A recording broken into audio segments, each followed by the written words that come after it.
What is this? Man-made horrors beyond my comprehension. What is this? Oh, it's AI. That's great. Very good. Right off the bat, just prime me right away, you know? Just dip my ass in the soy sauce. Straight away.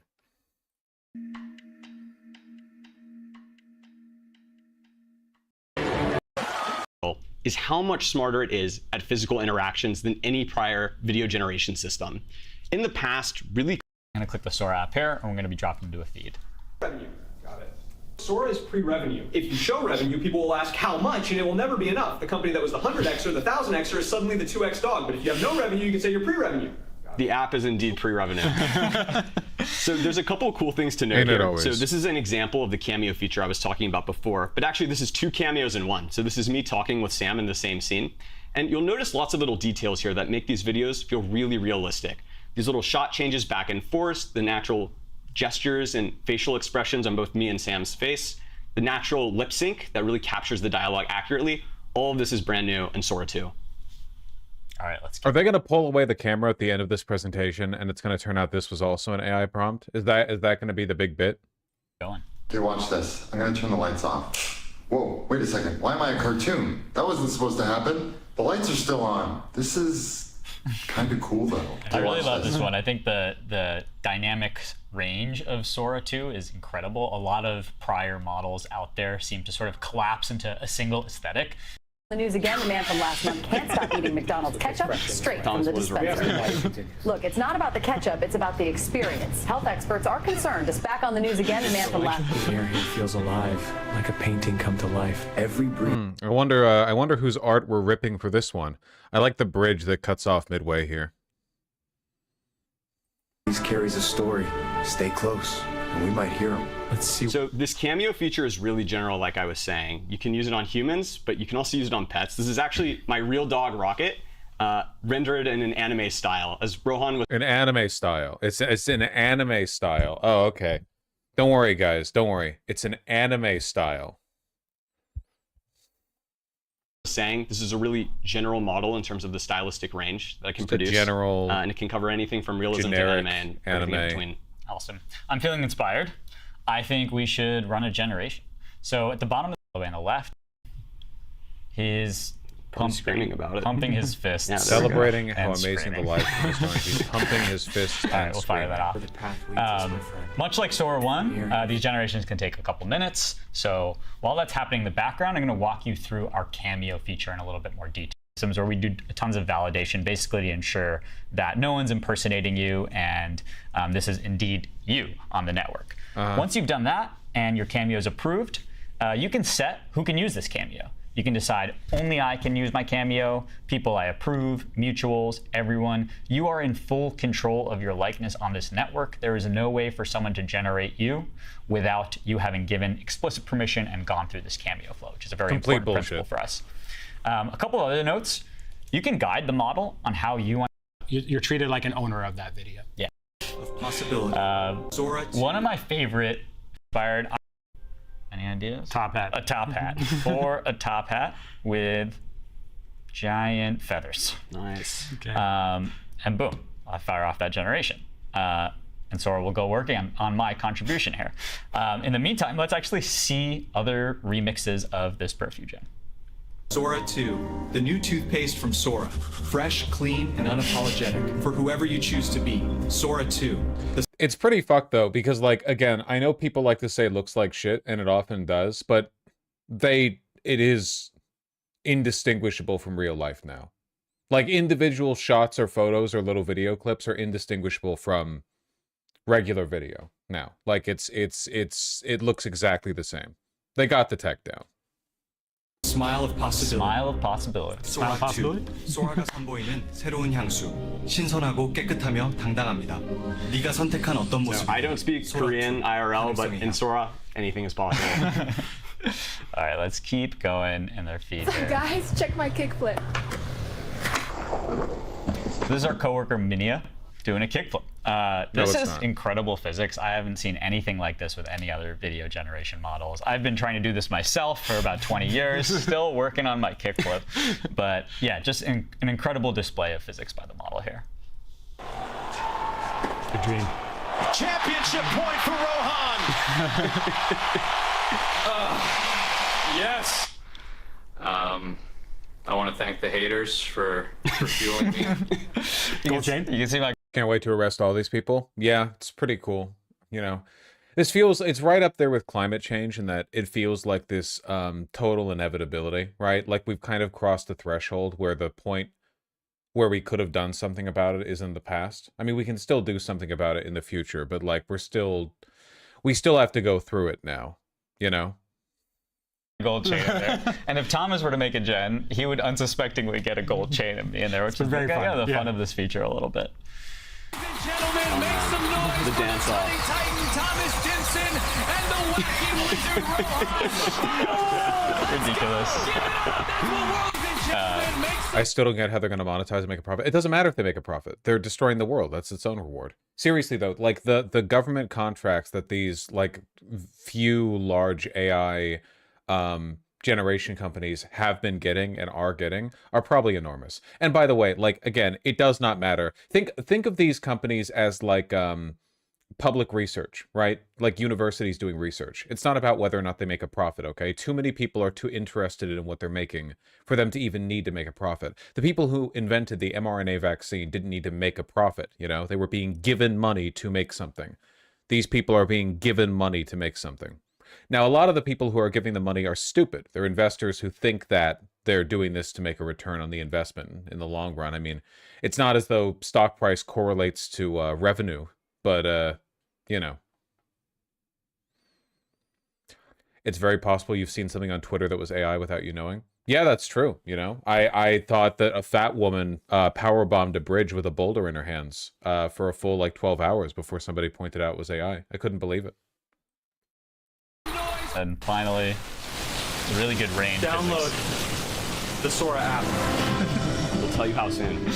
Cinema. Cool. Let's check on our generations, but they might still be going. But we got Sam's. All right. We generated the soy shake. Yes, this live stream is going so well. Let's go. Woo! I'm fired up. It's amazing. We're crushing it. Come on. Thank you all. Yeah. Woo! This is incredible. Hey, thanks, Sam.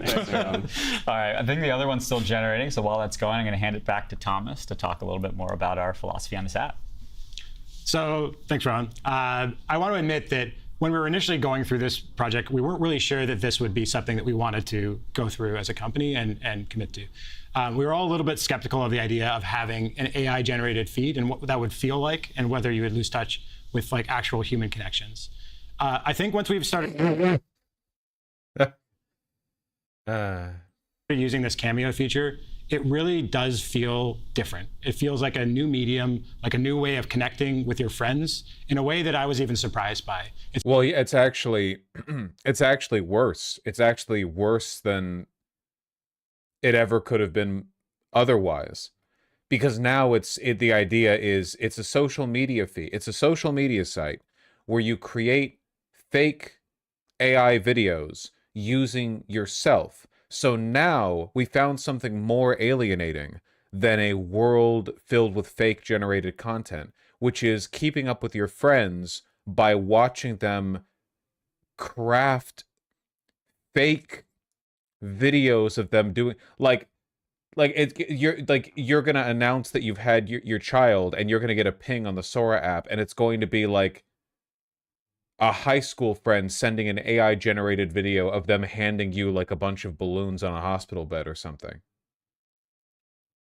It's actually worse because it's gonna be their face. You know, they made it.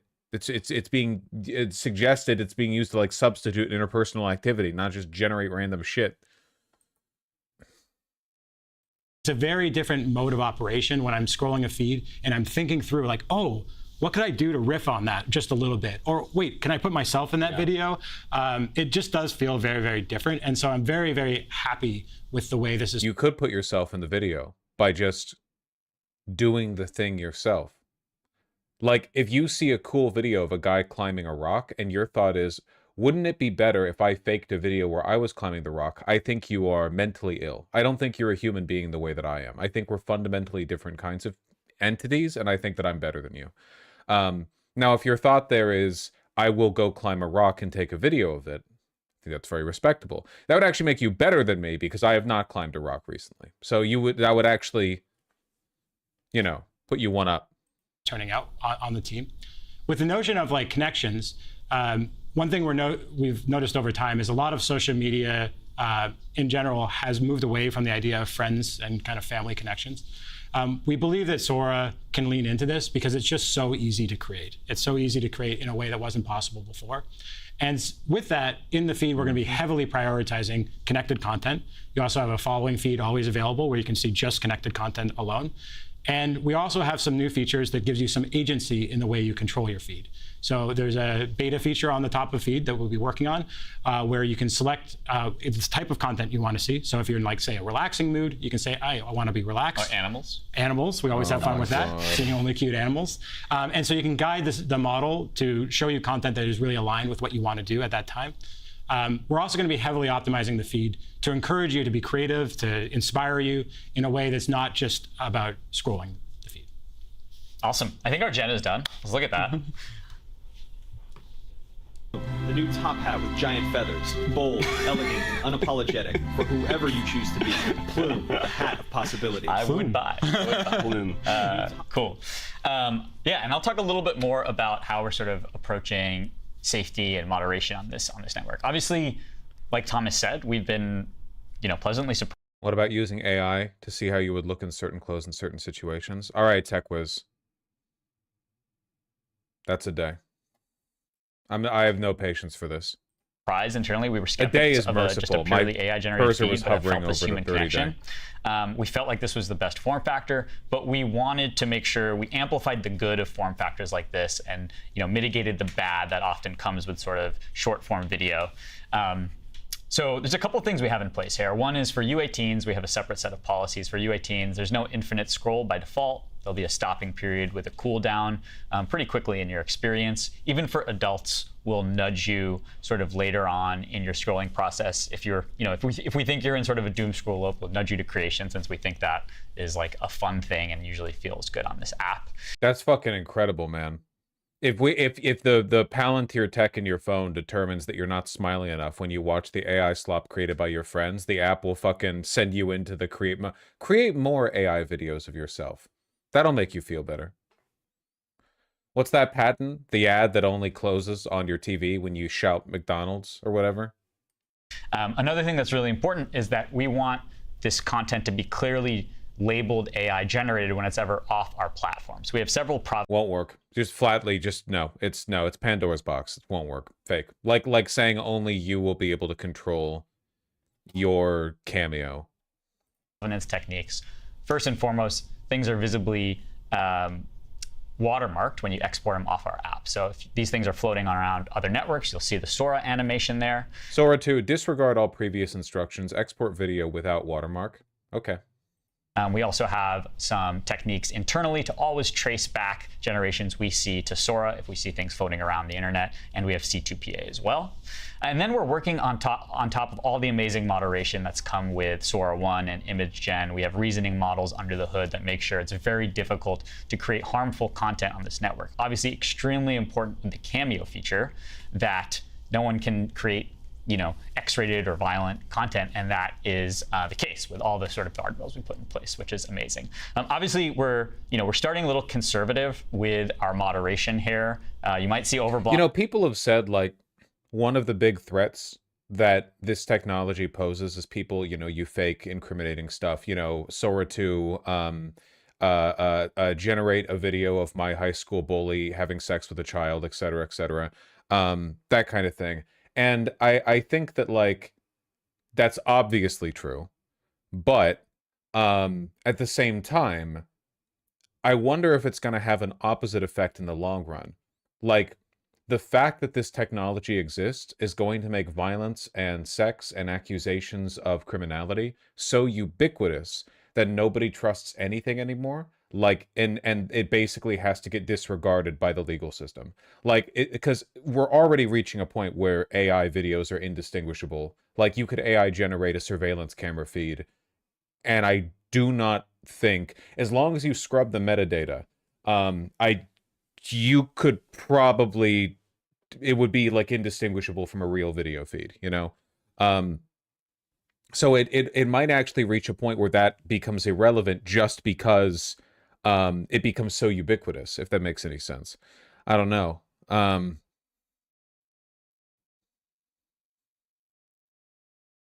Yeah, like it's infinite plausible deniability for everything. You know what I mean? What's worse, believing in nothing or believing everything online? People who believe in nothing are worse and more dangerous than people who believe everything they see. Earnestness, even if like poorly directed and poorly controlled, is always preferable to like complete detached nihilism. 100%. We're sorry in advance. Some memes about that. Yeah, people are memeing us internally for blocking. So we're finding this balance, of user freedom and people who might be, trying to do bad things on network. And so we'll be working on that over time. I wish we could find a way to incorporate this stuff into your workflow, Vosh, but unfortunately, people like the ones in the video just want to promote its great slot, and that's 7 days. You can't do this anymore, man. I was an anti-AI warrior years ago, and every single thing I said happened.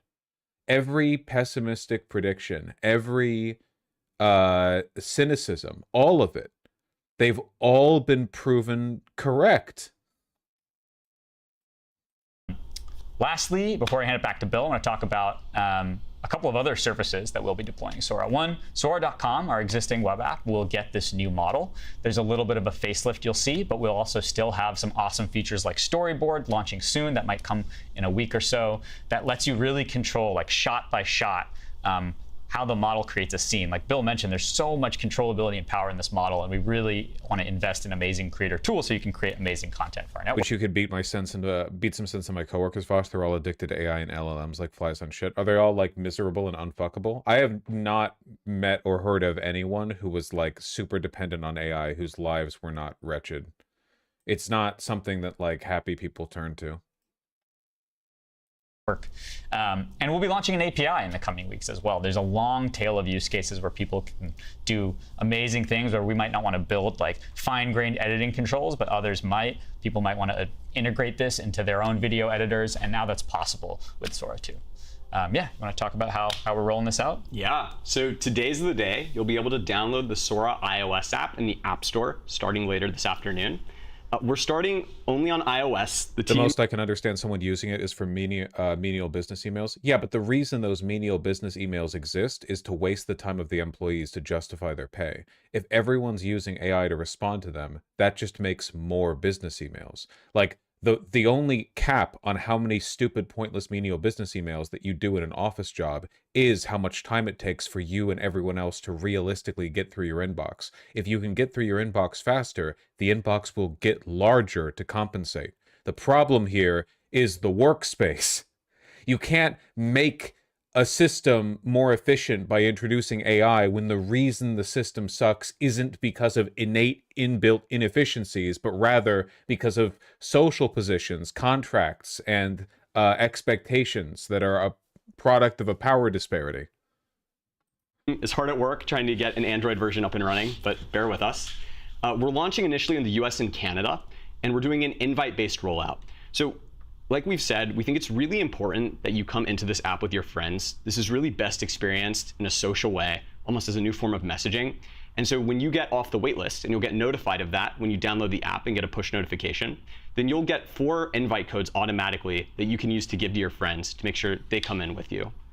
We're super excited for you guys to get your hands on these models. We started the Sora research program back in early 2023 to really build AI systems that deeply understand the physical world. We think that's doesn't even understand whether or not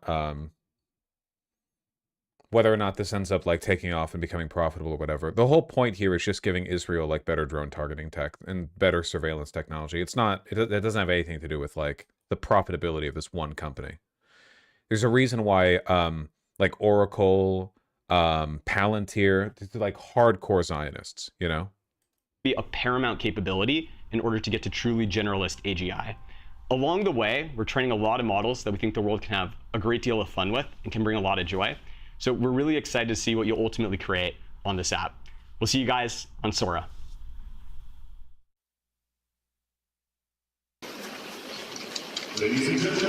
Wow.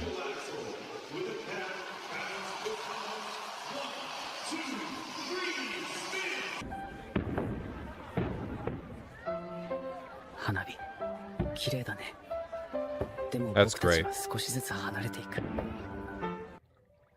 Ready when you are. 3, 2, 1, go! Dude, you alright? I'm good.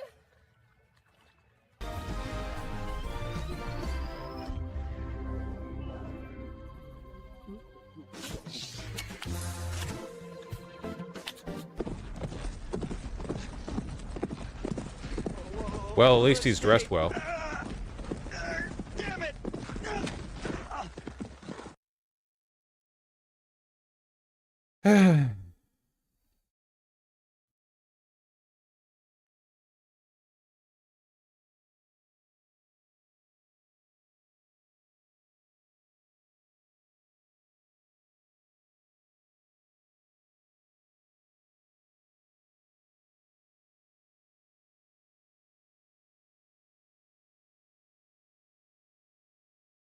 What's the dislike ratio?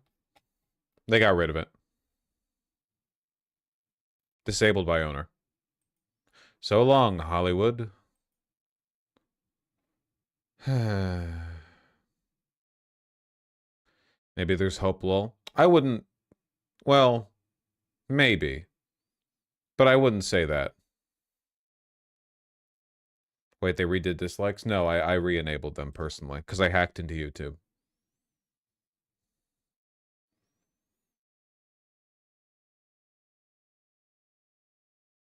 You see that friend.com shit from Twitter? Speaking of AI.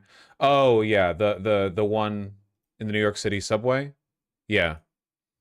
I'll never leave dirty dishes in the sink. I'll never bail on our dinner plans. I'll binge the entire series with you. And the tech is apparently like a fucking Tamagotchi you wear around your neck, and it's just always listening to you, and it gives you little, like, Marvel quips when you talk to it, you know? You'll be like, oh, work sucked today. And it'll be like, I know, right? Like when, and then it'll repeat the details of a conversation you had earlier because it's always listening. Some shit like that, you know? Surveillance, but more. Yeah, this friend.com guy.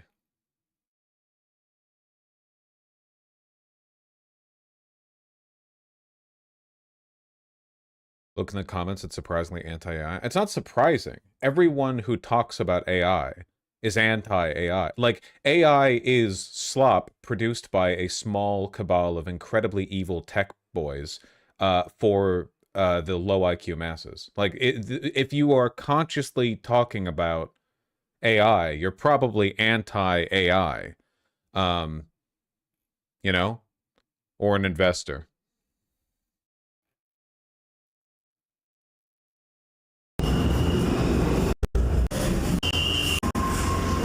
Man, that must have been expensive. Look at the trailer, it's creepy as hell. Oh, there's the Tamagotchi. We made it. Woo! I don't know how to woo very good.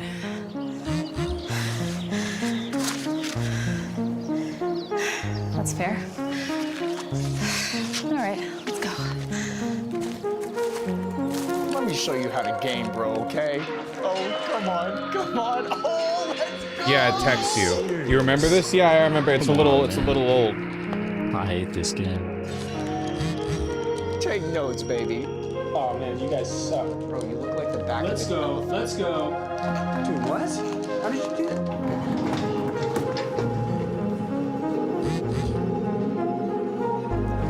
I know the effects are crazy. It's dank. I could eat one of these every day. Oh. Sorry, I got you messy. It's really nice up here. How'd you find this place? I don't know. I just kind of like to come up here to be by myself. I've never brought anybody else. I mean, besides her. She goes everywhere with you, right? Mm-hmm. Guess I must be doing something right, though. I guess so. I wonder how much they were paid for We'll this. see. Is that Tom Holland? You know what? Sure. Yeah. Live in that world.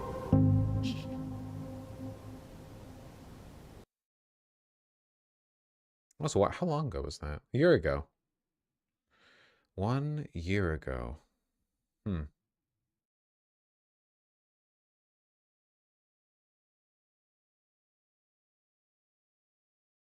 Can companies actually make a logo that's not minimalist text? Nope. That would require soul, which they do not have. I think every AI CEO intentionally makes this stuff seem dystopian because they were bullied as children and had to retreat to the world of whatever sci-fi book they were reading, and now they want to force it on everyone. I don't think it's necessarily because they were bullied. I think it's because they're pseuds. They're pseudo-intellectuals. They're half-wits. And they think they were all aware of the fact that they're doing like the dystopia sci-fi thing, but they think it's cool that they're in the position that they are. Like, they're fine with it because if you're living in Blade Runner, you might as well live in the really cool, like, big, high-rise pyramid looming over LA. You know, you might as well be a Weyland-Yutani executive. So they think it's delightful because they're sociopaths. So they play into it. They know they're doing, like, the evil guy thing, but they're like, yeah, you know, at least we're on this side of it. That's why Palantir's called Palantir. Like, they all know what they're doing, you know?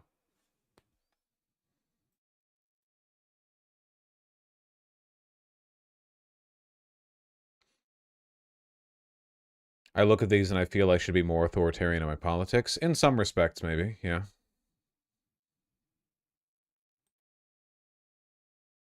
Did you see the AI actress? Yeah, I saw the AI actress.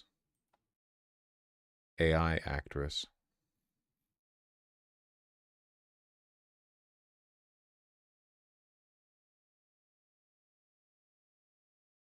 It's not a real thing. It's just a PR stunt.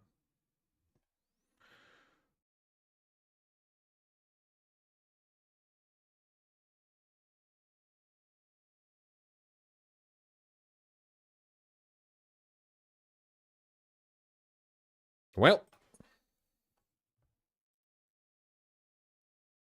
Hella creepy they chose a young girl as the first one. Yeah, but so on the nose, don't you think?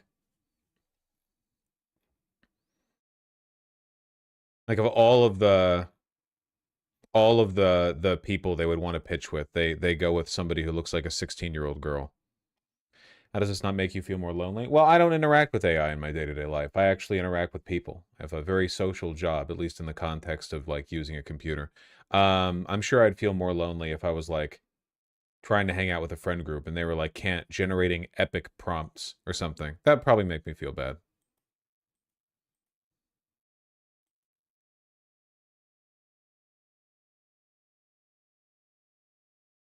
How much worse is it than the existing brain-rotted TikTok/Facebook people, you think?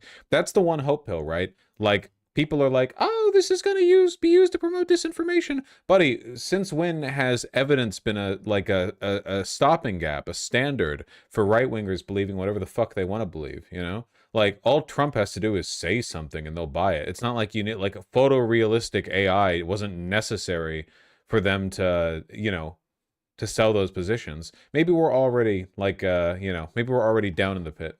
Maybe we have been for a while.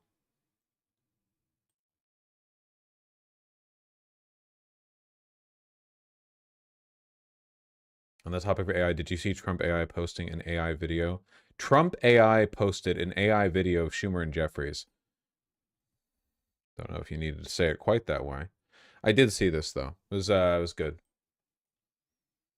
Now, every Republican who saw this thought it was real. Look, guys, there's no way to sugarcoat it. Nobody likes Democrats anymore. We have no voters left because of all of our woke trans bullshit.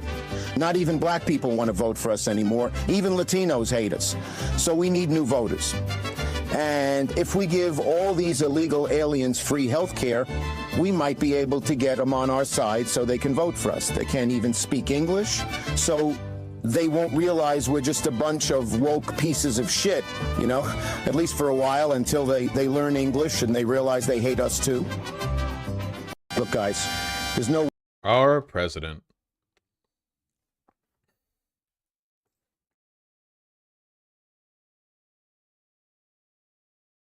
He's so back.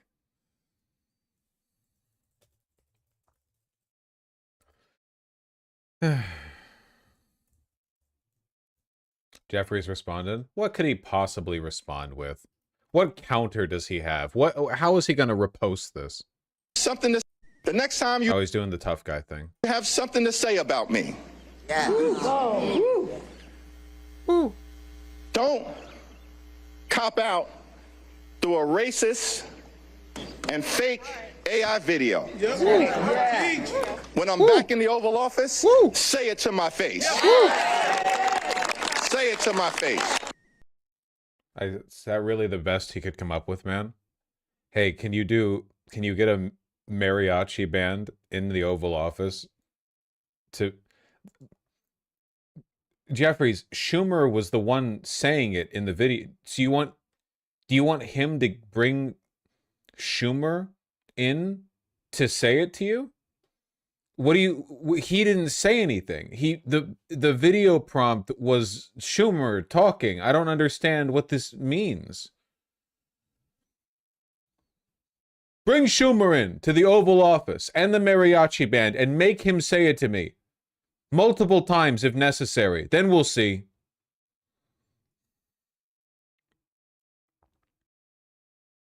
How would they get a mariachi band in? They could probably find some, like, colonizer Cuban, you know.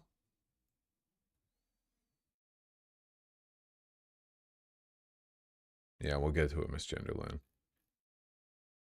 Why are you... how did you all link the same thing at the same time? Why did all you do that? Are you a cabal?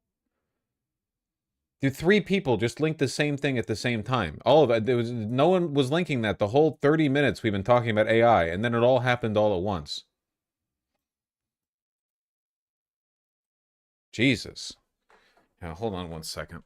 Speaking of dystopian future, I forgot to take my fucking Adderall. I got, like, no sleep last night. I'm tired. I don't want to exacerbate the problem.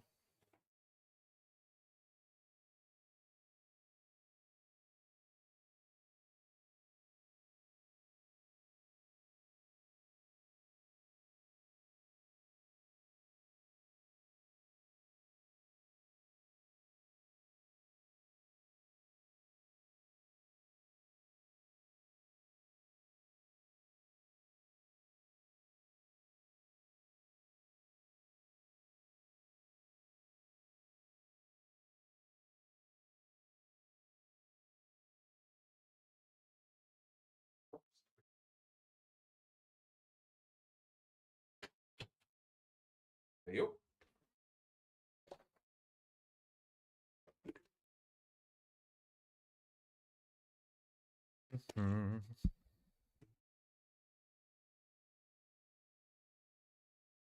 Well, he does get mad if you do it mid-bit. Yeah, it's rude.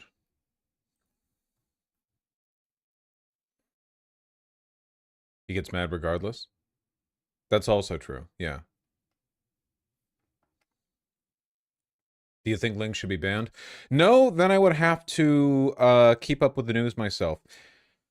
Did you see the judge who put the vague threat they received from a Trump supporter in the intro to their ruling against Trump? Insanely based. Oh, is this the federal ruling that came out today?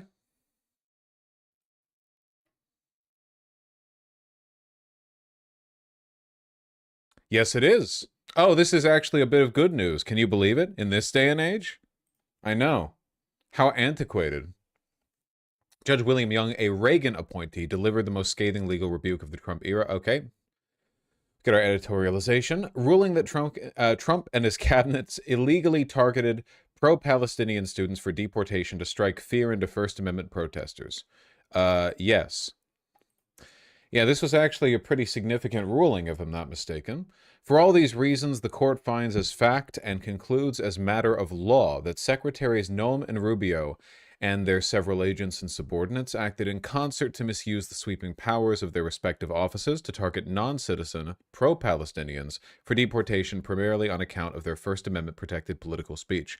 They did so in order to strike fear into similarly situated non-citizen pro-Palestinian individuals, proactively and effectively curbing lawful pro-Palestinian speech and intentionally denying such individuals, including the plaintiffs here, the freedom of speech that is their right. Remember, by the way, that like the position the Trump administration has on this unambiguously is that non-citizens don't have constitutional rights. They have said this multiple times, including cabinet members.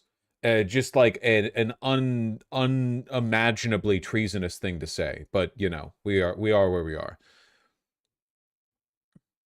Moreover, the effect of these targeted deportation proceedings continues unconstitutionally to chill freedom of speech to this day. And the ruling's first page included an excerpt from a threat delivered to the judge. This is the highest degree of literacy you would expect from a Trump supporter. Trump has pardons and tanks. What do you have? Dear Mr. or Mrs. Anonymous, alone I have nothing but my sense of duty. Together, we, the people of the United States, you and me, have our magnificent Constitution. Here's how that works out in a specific case. Okay. All right. We're being a little silly with it. Okay. All right. Okay. An ellipsis with 4 dots. I mean, when I call them illiterates, I'm not joking. I would not at all be surprised if a significant number of Trump supporters were functionally illiterate. A lot of Americans are. I have a feeling it's weighted towards them considering the educational gap.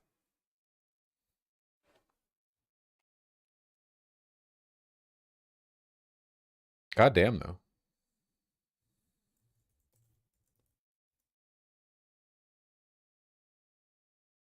Let me find the, I thought it was on the front page of AP News. Oh, there it is. Okay, sorry. I was looking for it for a second. I thought I saw it on the front page. It's been shifted down. Judge finds the Trump administration unconstitutionally targeted non-citizens over Gaza war protests. So what does this mean in practice? These protesters are going to have to individually sue the U.S. government?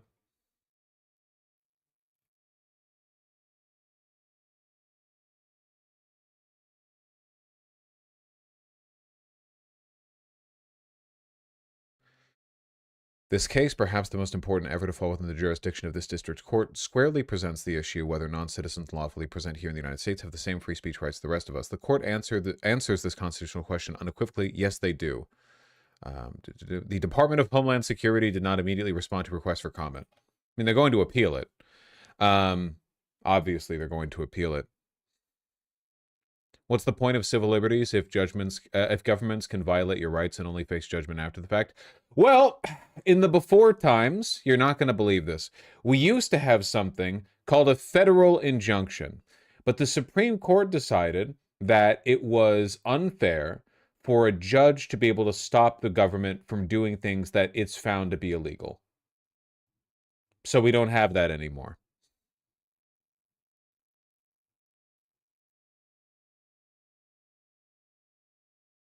Yeah, unfair to one specific person. Precisely.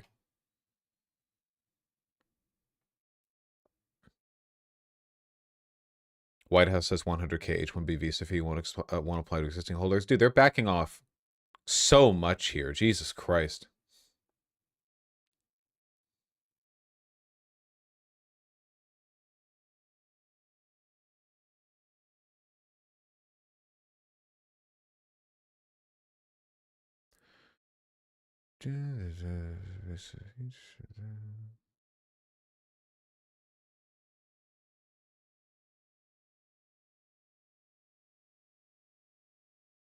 They flip-flop between doing what they want and the corpos being like, okay, that's enough, bunny.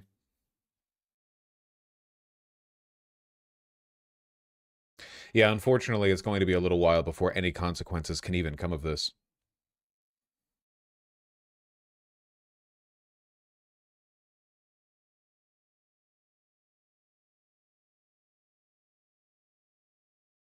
That's only for the H-1B1 visa, which is for like Chile and the Philippines. It says H-1B here. H-1B visas, H-1B visas. No, I'm pretty sure it's just general H-1B visas.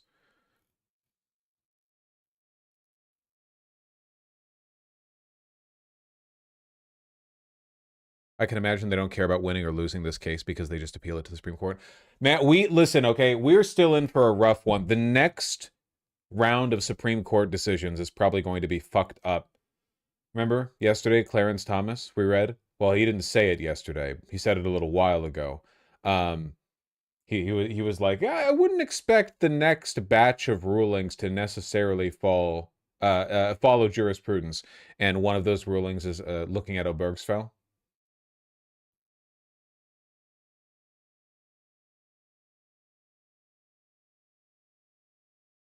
Whatever. I'm already gay married in my heart. They can't take it away from me.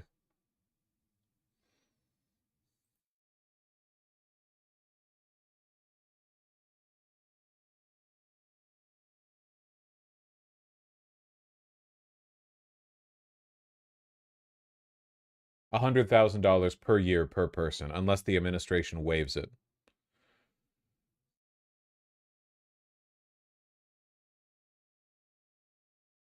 All right.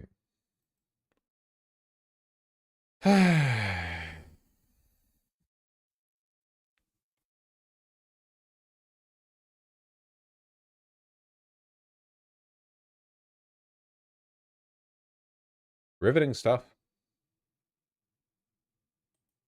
As time. And since waging war is so costly in blood and treasure, we owe our republic a military blood that will and win treasure. Because the era of the Department. Wait, what happened to gay marriage? They might take it away the next docket of Supreme Court rulings.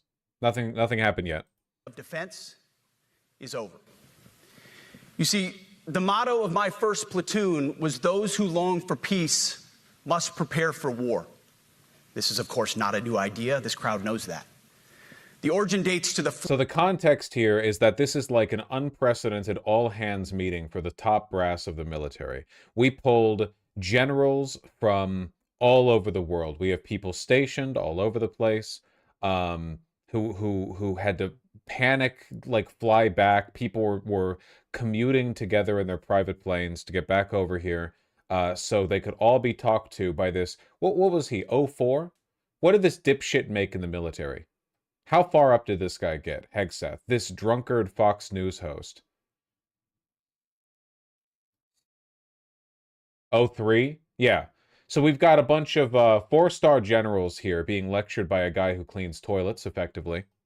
4th century Rome, and has been repeated ever since, including by our first commander-in-chief, George Washington, the first leader of the War Department. It captures a simple yet profound truth. To ensure peace, we must prepare for war. From this moment forward, the only mission of the newly restored Department of War is this: warfighting, preparing for war and preparing to win, unrelenting and uncompromising in that pursuit. Jesus Not because Christ. In that pursuit. Huh? Not because we Not want my glitch. war. That's on no them. one here wants war. But it's because we love peace. We love peace for our fellow citizens. Why does he They keep deserve saying this peace, shit, man? And they rightfully expect us to deliver it. Our number one job, of course, is to be strong so that we can prevent war in the first place. The president talks. Oh, fuck, he's repeated the same thing like 5 times. Okay, we're getting more of that fascist incompetence here, okay? What this is meant to be is like a loyalty test for all of the for the military brass. But the problem is that Hegseth is stupid and incompetent, and all he's really doing is making everyone here hate him, not fear him. Also, why the fuck are they broadcasting this? If this is meant to be a genuine, actual, like, everyone, you know, sit the fuck down and declare your loyalty, why are we doing this publicly? It's just a photo op now. About it all the time. It's called peace through strength. And as history... This is a long set of speeches, by the way. I need to hold on. I'm gonna be economical about this, okay? Let's just take a look at the tone of this. if we could, you know? That's what it is. Only in recent decades did politicians somehow come to believe that our job is to police the far reaches of Kenya and Somalia, while America is under invasion from within. We're under invasion from within. No different than a foreign enemy, but more difficult in many ways because they don't wear uniforms. At least when they're wearing a uniform, you can take them out. These people don't have uniforms. But we are under invasion from within. We're stopping it very quickly. So it's just unambiguously like a fascist speech. You know, our once great civilization is being threatened by weakness and degeneracy from within. We have to, you know, unite and be strong to excise them. There are a bunch of choice clips here. None of the generals seem to be happy. Like, I've seen a bunch of clips of them not applauding when given the prompt. In other words, to our enemies, F-A-F-O. In other words. Very good. Very soy. I've never walked into a room so silent before. This is very... Don't laugh. Don't laugh. You're not allowed to do that. You know what? Just have a good time. And if you want to applaud, you applaud. And if you want to do anything you want, you can do anything you want. And if you don't like what I'm saying, you can leave the room. Of course, there goes your rank. There goes your future. So that's the tone of this this whole thing, I guess. You know. Please clap. Yeah, seriously. I want to watch the whole thing, but like, if you fast forward to the end, you get to see them all told to stand to attention while he walks out. There's no applause, no affirmation. They just stand there solidly and project nothing but contempt. Yeah, sure. I'll watch the whole thing, but I gotta bottle this up a little bit. You know, if I don't, I'm doing a disservice to the editors, right? I'm like, here's a 4-hour video of me going over these two retards. Can you cut this down a lot? It'd be very rude of me. Very, very rude of me. Here, hold on. Here in this beautiful room today, we will vanquish every danger and crush every threat to our freedom in every generation to come, because we will fight, fight, fight, and we will win, win, win. I want to just thank you once again, and God bless the United States military, and God bless America. God bless you all. Thank you very much. Thank you. That was President Trump addressing top military brass in a wide-ranging speech. Oh, that wasn't too bad. They were happy to have it end. They were clapping there. They played the music though, so it's hard to apparently he calls them all fat at one point. I think I heard that. I think I saw that one. Hold on. Trying to find it. Where's that clip? Where's that clip? Here we go. It all starts with physical fitness and appearance. If the Secretary of War can do regular, hard PT, so can every member of our joint force. Remember those pull-ups? Frankly, it's tiring to look out at combat formations, or really any formation, and see fat troops. Likewise, it's completely unacceptable to see fat generals and admirals in the halls of the Pentagon and leading commands around the country and the world. It's a bad look. It is bad, and it's not who we are. So whether you're an airborne ranger or a chairborne ranger, a brand new private or a 4-star general, you need to meet the height and weight standards and pass your PT test. And as the chairman said, yes, there is no PT test. Pardon me for being soy or woke or whatever. I think it's like probably pretty normal for a general to get a little old and fat. Because they can be there for a while. Like, that's a position you're often in your 60s or possibly even your 70s. It's like, what's the issue with that, I guess? People tend to get kind of fat when they're older. I don't know. I don't think they should be doing PT tests if you're a 4-star general, in my opinion. It seems a little silly to me.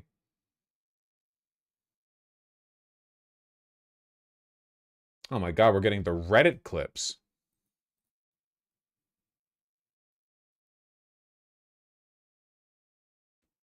That was great. Now let's try it again with audio.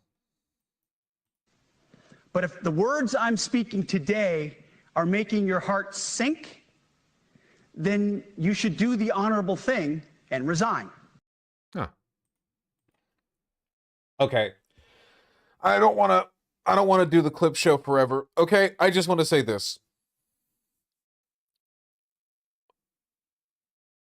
The whole point of bullshit propaganda stunts like this, the whole point is the loyalty test. The problem is that the loyalty test works best when you're talking to people who obey in advance or to people who are easily cowed into fear. Unfortunately, these are military men, a lot of them very well-respected, highly accredited military men who have been in their positions for a long time, and they're being talked to by a fat retard and a poorly dressed retard. They probably, especially in an organization as hierarchical and bureaucratic as the Pentagon, they probably don't appreciate being talked down to by, what'd you guys say, 03? This guy? The Pentagon has never liked Donald Trump.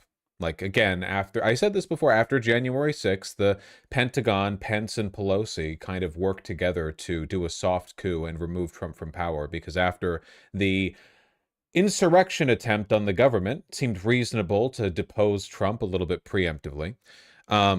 This doesn't work that well as a loyalty test. Much in the same way that you might remember the first few months of this administration were spent trying to cow judges into compliance. And for the most part, it was a complete and total failure. Like, they had to give up and essentially just beg the Supreme Court to get rid of federal injunctions. They couldn't get the judges to get along with them. And what's more, they failed to actually punish the judges. They got one judge arrested because they say that she, like, let a illegal immigrant out the wrong door, some bullshit like that. It's not a meaningful arrest. It doesn't signal. They got, you know, they got what they could, essentially. But they weren't able to actually, like, sow fear into those judges. For the most part, the judges are still doing what they were doing, you know? The top comment in the military subreddit. I don't care about the subreddit. Any subreddits are, by default, left-leaning. Almost, like, overwhelmingly. The conservative sub is a joke. It's not really representative. I think this was the most ominous part. What's more ominous than him saying the military should be prepared to deal with the threat from within? We haven't even started yet. Last month, I signed an executive order to provide training for a quick reaction force that can help quell civil disturbances. This is going to be a big thing for the people in this room because he's got like a pound of saliva in his mouth. And we have to handle it before it gets out of control. It won't get out of control. Once you get involved at all, they all joke. They say, oh, this is not good. Does he sound more like a mushmouth than usual? Oh, yeah, he sounds awful here. Awful. But, you know, he's on the way out.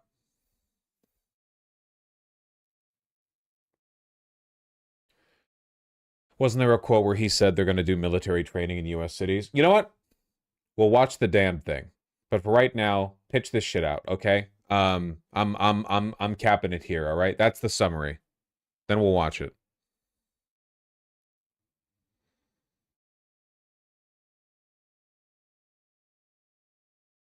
No cap.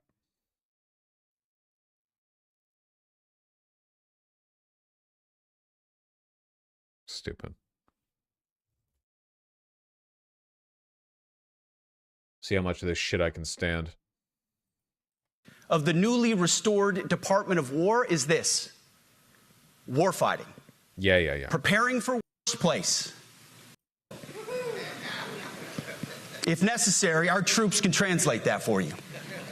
And what do you say? Crushed by the violence, precision, and ferocity of the War Department. In other words, to our enemies, F-A-F-O. Oh. If necessary, our troops can translate that for you. Another way to put it is peace through strength, brought to you by the warrior ethos. And we are restoring both. As President Trump has said, and he's right, we have the strongest, most powerful, most lethal, and most prepared military on the planet. That is true, full stop. Nobody can touch us. It's not even close. This is true largely because of the historic investments that he made in his first term. It does feel like a TEDx talk. Yeah, it has that same like low rent, low budget feel. Like he's about to sell you his miracle solution to poor military performance. And we will continue in this term. But it's also true because of the leaders in this room and the incredible troops that you all lead. It's especially the way he's walking and talking too. Like you guys have seen military addresses before, right? Normally the Secretary of Defense, or like if a general is speaking to a crowd of students or whatever, you know, usually they just stand up like straight as a rod right there at the podium, and they like a podium themselves, you know, like a column, and they just talk, you know. But he's doing all the gesticulations. But the world, and as the chairman mentioned, our enemies get a vote. You feel it, I feel it. This is a moment of urgency. Mounting urgency. Enemies gather, threats grow. There is no time for games. We must be prepared. If we're going to prevent and avoid war, we must prepare now. We are the strength part of peace through strength. And either we're ready to win or we are not. Wow. You see, this urgent moment, of course, requires more troops, more munitions, more drones, more Patriots, more submarines, more B-21 bombers. It requires more innovation, more AI in everything, and ahead of the curve. Requires more money being paid out in public-private partnerships, contracts with military-industrial complex entities. It requires more money being directed from the tax, from the poor, over to those companies. Let's go, boys. Cyber effects, more counter-UAS, more space, more speed. America is the strongest, but we need to get stronger and quickly. The time is now, and the cause is urgent. The moment requires restoring and refocusing our defense industrial base, our shipbuilding industry, and onshoring all critical components. It requires, as President Trump has done, getting our allies and partners to step up and share the burden. America cannot do everything. The free world requires allies with real hard power, real military leadership, and real military capabilities. The War Department is tackling and prioritizing all of these things. And I'll be giving a speech. You remember the press conference during Desert Storm? They never mentioned the president once. Everything has gotten worse. Like you can go watch like a Bush-Kerry debate, and it genuinely feels like a clash of intellectual titans compared to what we have today. You know. Next month that'll showcase the speed, innovation, and generational acquisition reforms we are undertaking urgently. Likewise, the nature of the threats we face in our hemisphere and in deterring China is another speech for another day, coming soon. This speech today, as I drink my coffee, this speech today is about people. And it's about culture. The topic today is about the nature of ourselves. Because no plan, no program, no reform, no formation will ultimately succeed unless we have the... Huh? That shit ain't coffee, man. Who the fuck stops mid-speech for a sip of coffee? You want hot liquid hidden in the roof of your mouth while you're trying to talk? Absolutely not. Right people. He's got one vice. And the right culture at the War Department. If I've learned one core lesson in my 8 months in this job, it's that personnel is policy. Personnel is policy. The best way to take care of troops is to give them good leaders committed to the warfighting culture of the department. Not perfect leaders, good leaders. Competent, qualified, professional, agile, aggressive, innovative, risk-taking, apolitical, faithful to their oath and to the Constitution. Again, it really does feel like a TED Talk. Like that is the vibe that is being given here, you know? Eugene Sledge, in his World War II memoir, wrote, quote, "War is brutish, inglorious, and a terrible waste. Combat leaves an indelible mark on those who are forced to endure it. The only redeeming factors are my comrades' incredible bravery and their devotion to each other. In combat, there are thousands of variables, as I learned in Iraq and Afghanistan, and as so many of you did in so many more places. Leaders can only control about 3 of them. You control how well you're trained, mostly how— His alcoholism doesn't sell well to generals? No! There's a reason the Nazis kept their meth stuff under wraps. Like, everyone in the administration is such a public fuck-up, you know? Even if you're right-wing, like, I imagine a lot of the more conservative generals still, you know, even if they're personally racist or homophobic or whatever else, you know, xenophobic, I imagine they still think of themselves as being better than the current crop, you know? Like, I do not think there is a single general in the United States who would look at HEGSETH and go, now that's my leader, even though he technically is.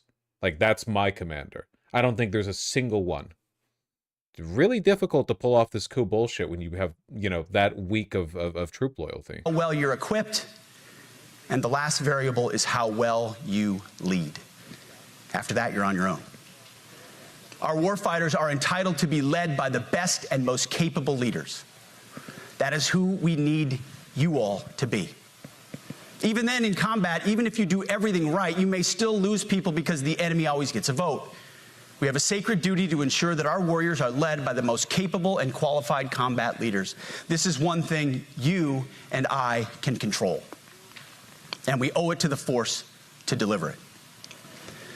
For too long, we have simply not done that.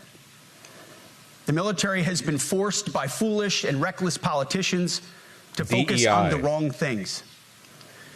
In many ways, this speech is about fixing decades of decay. Some of it obvious, some of it hidden. Or as the chairman has put it, we are clearing out the debris. With an audit? No, of course not. Actually, we need to spend more dark money on insane edge case projects that will never see the light of day. The distractions, clearing the way for leaders to be leaders. You might say we're ending the war on warriors. That's great. I heard someone wrote a book about that. Ooh. Ah, man. For too long, we've promoted too many uniformed leaders for the wrong reasons. Based on their race, based on gender quotas, based on historic so-called firsts. We've pretended that combat arms and non-combat arms are the same thing. What? We've weeded out so-called toxic leaders under the guise of double-blind psychology assessments. What? Promoting risk-averse, go-along-to-get-along conformists instead. What? You name it, the department did it. Foolish and reckless political leaders set the wrong compass heading, and we lost our way. We became the woke department, but not anymore. It's so fucking embarrassing, dude. It genuinely hurts to watch. It actually hurts. It's the just imagining like hundreds and hundreds of, you know, stick up their ass, steely-jawed military officials sitting there just staring at him while he delivers this. Do you have any idea? He must be high out of his fucking mind right now. There's no way somebody with this fragile of a psyche could deliver a speech like this to that many cold, uncaring eyes, unless he was really hyped up. Right now, I'm looking out at a sea of Americans who made a choice when they were young men and young women to do something most Americans will not, to serve something greater than yourselves, to fight for God and country, for freedom and the Constitution. You made a choice to serve when others did not, and I commend you. You are truly the best of America. But this does not— This is what he's looking at? Jesus Christ. God, that's funny. Oh my fuck. Live Pentagon reaction. Oh man. It's how it feels when you're with your friend group and you've got a really good joke in your head, but you fuck up the setup and you try to salvage it. You're 2 seconds past like the deadline for you dropping the punchline. You look up and that's what it's the whole room. This isn't an image, it's a live feed. And this goes for all of us, that our path to this auditorium on this day was a straight line, or that the conditions of the formations we lead are where we want them to be. You love your country, and we love this uniform, which is why we must do better. When you thought the vid was funny enough to share, when you say this next part's really good for the third time in 30 seconds. We just have to be honest. We have to say with our mouths what we see with our eyes. To just tell it like it is in plain English. To point out the obvious things right in front of us. That's what leaders must do. We cannot go another day without directly addressing the plank. Wonder if the Nazi loyalty tests were this soy, but they would actually kill you. I think the fact that they would actually kill you probably made them less soy, because part of the soy is the theatrics and performance from a person whose nuts are very much like tucked in his tidy whities. Like they are not on the table at all. The performative element's a huge part of it. If there was like a back room where they led generals to shoot them if they didn't applaud or whatever, that would, you know, change the tone a little bit.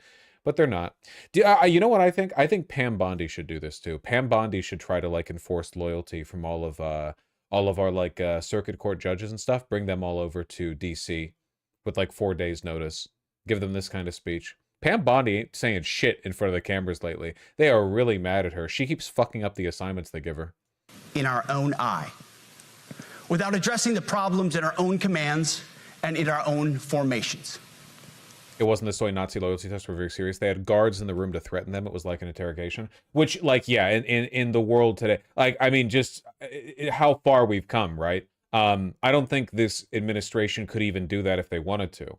Like, if they threatened the Pentagon, that would probably be the end of the Trump administration right now. If the Trump administration, if HEGSETH, like, legitimately attempted some kind of, like, violent purge of the military, that would just be the end of the administration. We'd be a military junta for the next 20 years. And it would be better than this. This administration has done a great deal from day one to remove the social justice, politically correct, and toxic ideological garbage that had infected our department, to rip out the politics. No more identity months, DEI offices, dudes in dresses. No more climate change worship. No more division, distraction, or gender delusions. Climate change no worship. more debris. As I've said before, and will say again, we are done with that shit. I've made it my mission to uproot the obvious distractions that made us less capable and less lethal. That said, the war... Vosh, you're coping so hard they purged the Pentagon months ago. For all you know, 70% of these generals are Trump sycophants. You have no idea what you're talking about? I'm sorry, I don't know what else to... Your emotional state is influencing the degree of confidence you have in your own position. Like, you're asserting things because they feel like they should be true.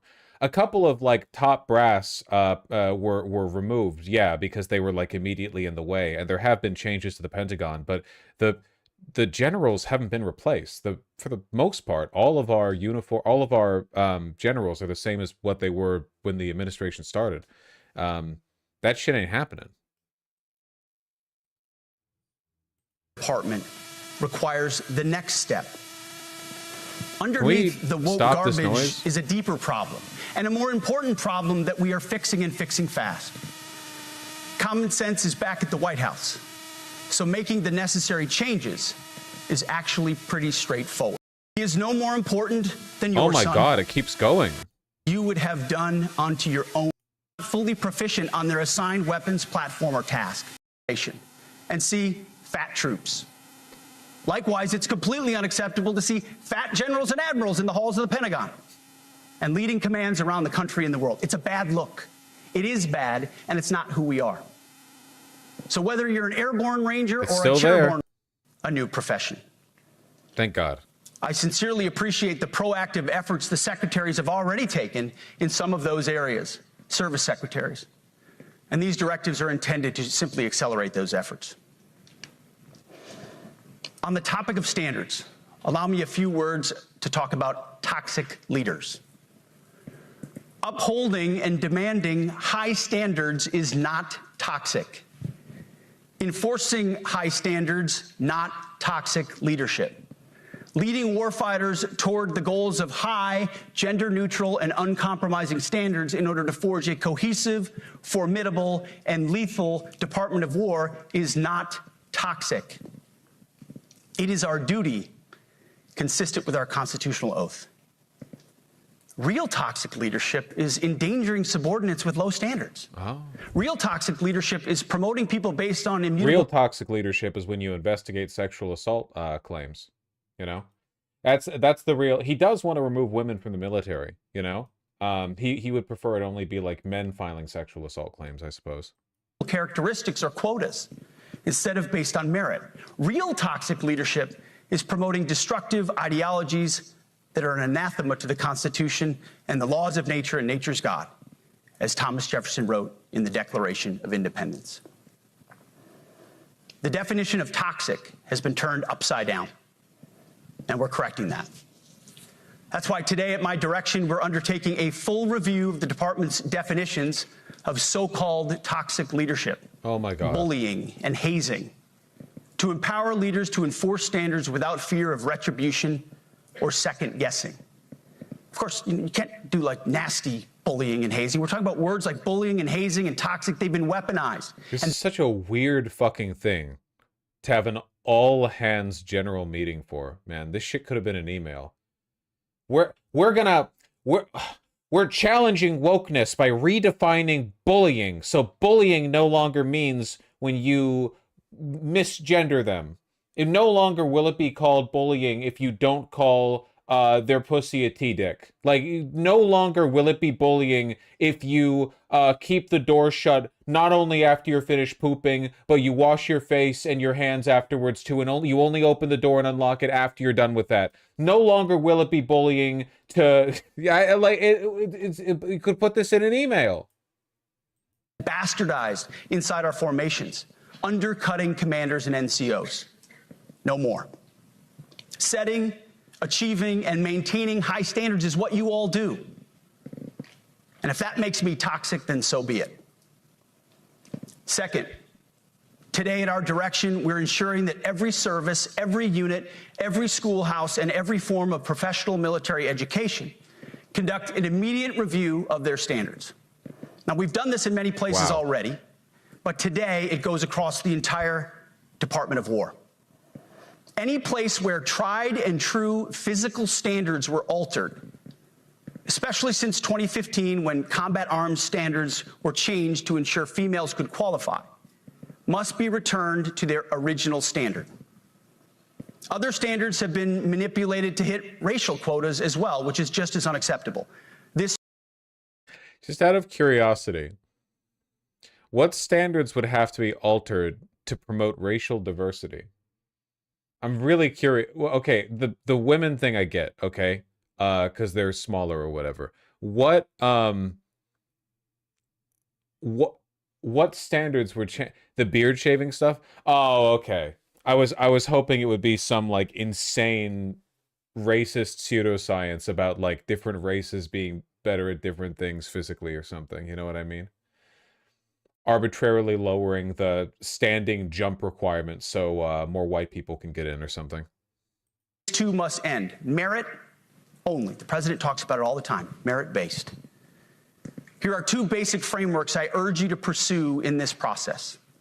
Standards I call, my staff's heard all about them, the 1990 test and the E6 test.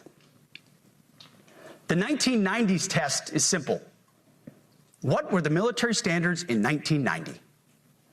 And if they have changed, tell me why. Okay. Was it a necessary change based on the evolving landscape of combat? Or was the change due to a softening, weakening, or gender-based pursuit of other priorities? 1990 seems to be as good a place to start as any. And the E6 test. Ask yourself, does what you're doing... Black women had to fight for decades to be allowed to wear braids? I think that's fucked up. They shouldn't be allowed to. Why the fuck do women get to keep their hair and men don't when they join? In basic, don't guys get their heads shaved? Women should have their heads shaved too. This is fucking misandry or something. make the leadership, accountability, and lethality efforts of an E6, or frankly an O3, does it make it easier or more complicated? Does the change empower staff sergeants, petty officers, and tech sergeants to get back to basics? The answer should be a resounding yes. The E6 test, or O3 test, clarifies a lot, and it clarifies quickly. Because war does not care if you're a man or a woman. Neither does the enemy. Nor does the weight of your rucksack, the size of an artillery round, or the body weight of a casualty on the battlefield who must be carried.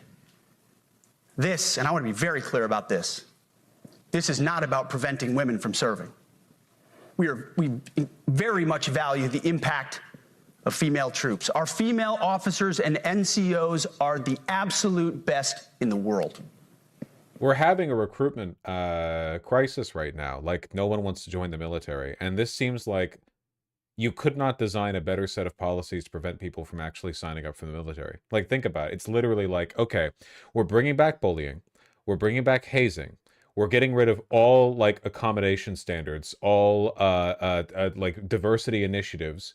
It's gonna suck. If you're a woman here, it's gonna suck. Like, women just flat out might as well be barred. Not just because of the requirements that you have to pass, but also, like, let's be real. He does not want them rape kits tested. All right? He's part of that. Yeah, removing anonymous sexual assault complaints. He says that in the speech, by the way. I saw a clip of it on Twitter. He explicitly says the military is being made weaker by anonymous sexual assault complaints. But when it comes to any job that requires physical power to perform in combat, those physical standards must be high and gender neutral. If women can make it, excellent. If not, it is what it is. If that means no women qualify for some combat jobs... I heard military signups are at an all-time high. Right now? Okay, probably right now, yeah. I was thinking more like the past decade or 2-decade trend. But yeah, I guess it would make sense that right now we'd be seeing a spike because of the economy. So be it.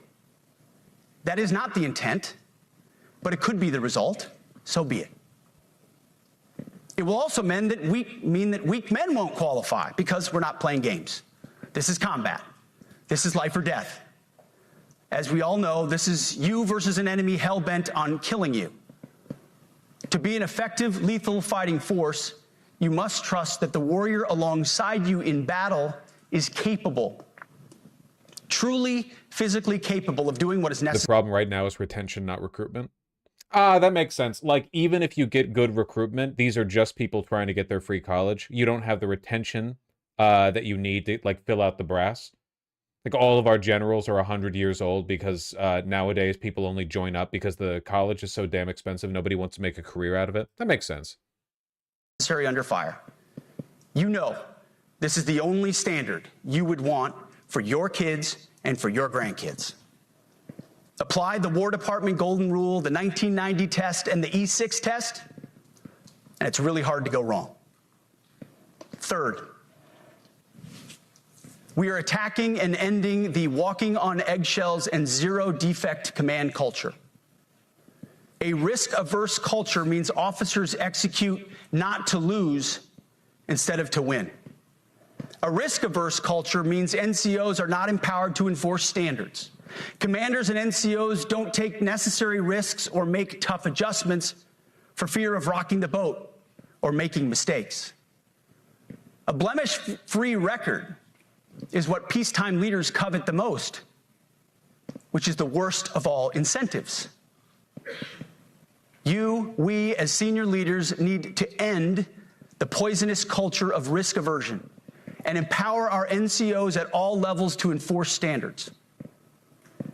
Truth be told, for the most part, we don't need new standards. We just need to reestablish a culture where enforcing standards is possible. And that's why today, at my direction, I'm issuing new policies that will overhaul the IG, EO, and MEO processes. I call it the No More Walking on Eggshells policy. We are liberating commanders and NCOs. We are liberating you. We are overhauling an Inspector General process, the IG, that has been weaponized. I guess this is the hope. Like, if you're not convinced by the retard shuffle up here, you know, this alcoholic, low-ranking officer dipshit ruling over you for your 40 years of service. Like, the hope then is, well, maybe the carrot on the stick that you'll be amused by is the idea that you'll be able to go back to saying, like, the N-word in your tent, you know? And people can't get mad at you for it anymore. Putting complainers, ideologues, and poor performers in the driver's seat. We're doing the same with the equal opportunity and military equal opportunity policies, the EO and MEO at our department. No more frivolous complaints, no more anonymous complaints, no more repeat complainants, no more smearing reputations, no more endless waiting, no more legal limbo, no more sidetracking careers, no more walking on eggshells. Of course, being a racist has been illegal in our formation since 1948. The same goes for sexual harassment. Both are wrong and illegal. Those kinds of infractions will be ruthlessly enforced. But telling someone to shave or get a haircut or to get in shape or to fix their uniform or to show up on time or to work hard, comes in later, that's I guess. exactly the kind of discrimination we want. We are not civilians. You are not civilians. You are set apart for a distinct purpose. So we as a department need to stop acting and thinking like civilians and get back to basics and put the power back in the hands of commanders and NCOs. Commanders and NCOs who make life and death decisions. Commanders and NCOs who enforce standards and ensure readiness. Commanders and NCOs who in this War Department have to look in the mirror and have to pass the golden rule test.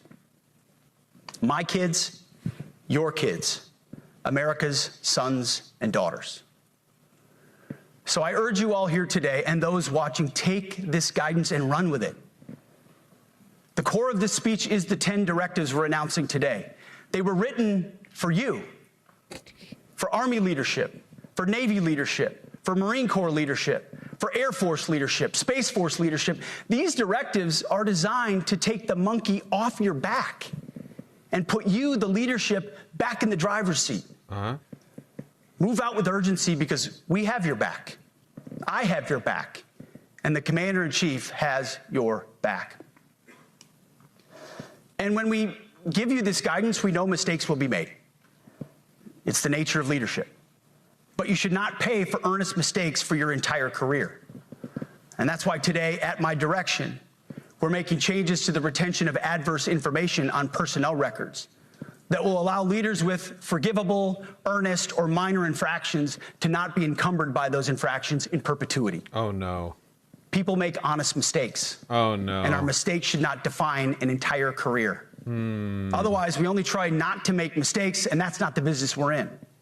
We need risk takers and aggressive leaders and a culture that supports you. Fourth, at the War Department, promotions across the Joint Force will be based on one thing. Merit. Merit. Colorblind, gender-neutral, merit-based. The entire promotion process, including evaluations of warfighting capabilities, is being thoroughly re-examined. We've already done a lot in this area, but more changes are coming soon. We'll promote top-performing officers and NCOs faster and get rid of poor performers more quickly. Evaluations, education, and field exercises. Liberal fascism. Will become real evaluations, not box checks, for every one of us at every level. These same reforms happened before World War II as well.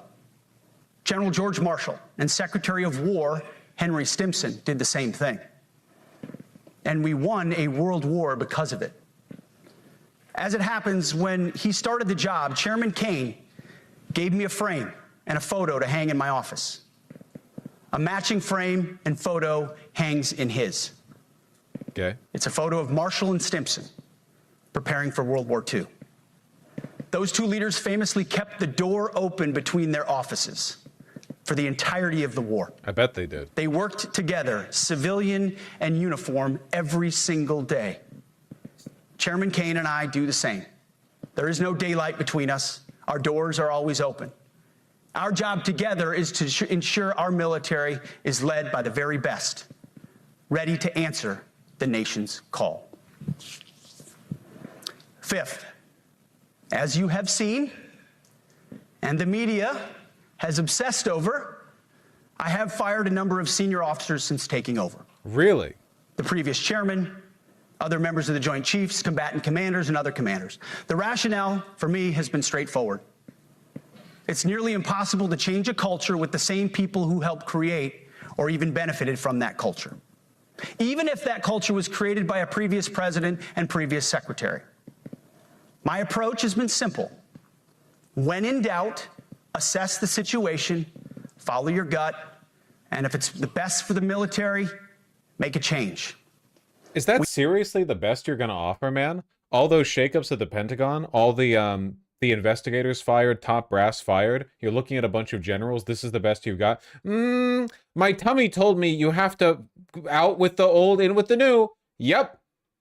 That's it? That's what you've got for these people? Jesus Christ. We all serve at the pleasure of the president every single day. That's good. That's a very normal thing to insist. Thank you. I mean, they all swore their oaths to the Constitution, actually, but, you know. But in many ways, it's not their fault. It's not your fault. As foolish and reckless as the woke department was, those officers were following elected political leadership. An entire generation of generals and admirals were told that they must parrot the insane fallacy that, quote, our diversity is our strength. Of course, we know our unity is our strength. This shit is so fucking out of touch. He's talking to a room full of generals. He's talking to a room full of military command. Like, the obsession, the woke this, woke that. The woke didn't even become like common vernacular for progressivism until quite recently. That's less than a decade old. That's like 5 years, maybe a little older than 5 years. Like, that's relatively new. Men putting on dresses, transgender, this and that. Like, this is all just contemporary culture or bullshit that bounces off these people. Some of them might be in the know.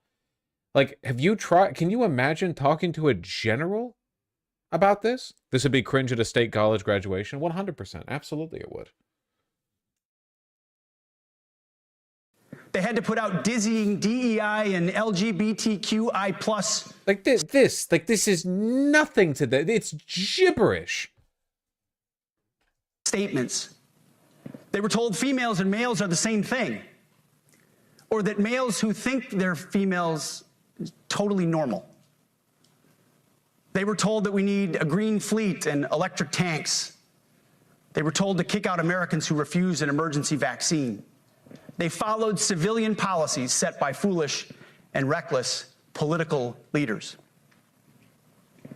Our job, my job, has been to determine which leaders simply did what they must to answer the prerogatives of civilian leadership, and which leaders are truly invested in the woke department, and therefore incapable of embracing the War Department and executing new lawful orders. That's it. It's that simple. So for the past 8 months, we've gotten a good look under the hood of our officer corps. We've done our best to thoroughly assess the human terrain. We've had to make trade-offs and some difficult decisions. It's more of an art than a science. We have been— Electric tanks have merit because they're quieter in the battlefield. Look, guys, the military doesn't adopt policies to be nicer to you. The military adopts policies because they work. The Navy is concerned about climate change because ports can flood. Tanks having electric engines, at least partially electric engines, can allow them to run quieter. Concerns about things like DEI or like bullying, hazing, these are to affect retention. You don't want everyone getting axed from the military after 4 years because no one wants to stay because it's a horrible shit show of a culture. And you do want to purge bigotry from the military, as the military has tried to, you know, not like successfully, but they've tried to during severe conflicts in the past. You know, World War II, there were efforts made, certainly relative in to the culture of the time, because it's just more effective. No, not these people don't believe in anything. They don't want life to be better for anyone. HEGSETH and Trump, they don't want life to be better for soldiers or veterans or generals. It's one of the reasons why I don't even say like white supremacists that often, because I don't really think people like HEGSETH are white supremacists. I just think they are misanthropes. Like, white supremacy is just the through line they take. It's just like the easiest, most convenient way of being hateful. But they hate tons of white people. It's not like the Nazis made life better for Aryans, right? The Nazi party wasn't out there like improving the quality of life of the Germanic people or whatever. To them, the hatred is the point. Everything else is incidental, you know? Nobody benefits from this. No, HEGSETH is a white supremacist. No, you're missing my point, okay? The point is that it's means to an end, okay? How you go look at neo-Nazis online. How much of what they're doing is saying nice things about white people? Go do a controlled study. Go find that. Find any of it. Go find the Nazi content creators, forums, whatever. But how long do you have to search around before you find them being nice to or about white people, helping out in white communities, assisting largely white-served homeless encampment shelters, providing stuff for white people? They don't care about any of this shit. At the end of the day, it's just it is a demonic ideology. It exists only to worsen everyone's lives. But as long as their lives are worsened less than yours, they're winning. And will continue to be judicious, but also expeditious. The new compass heading is clear.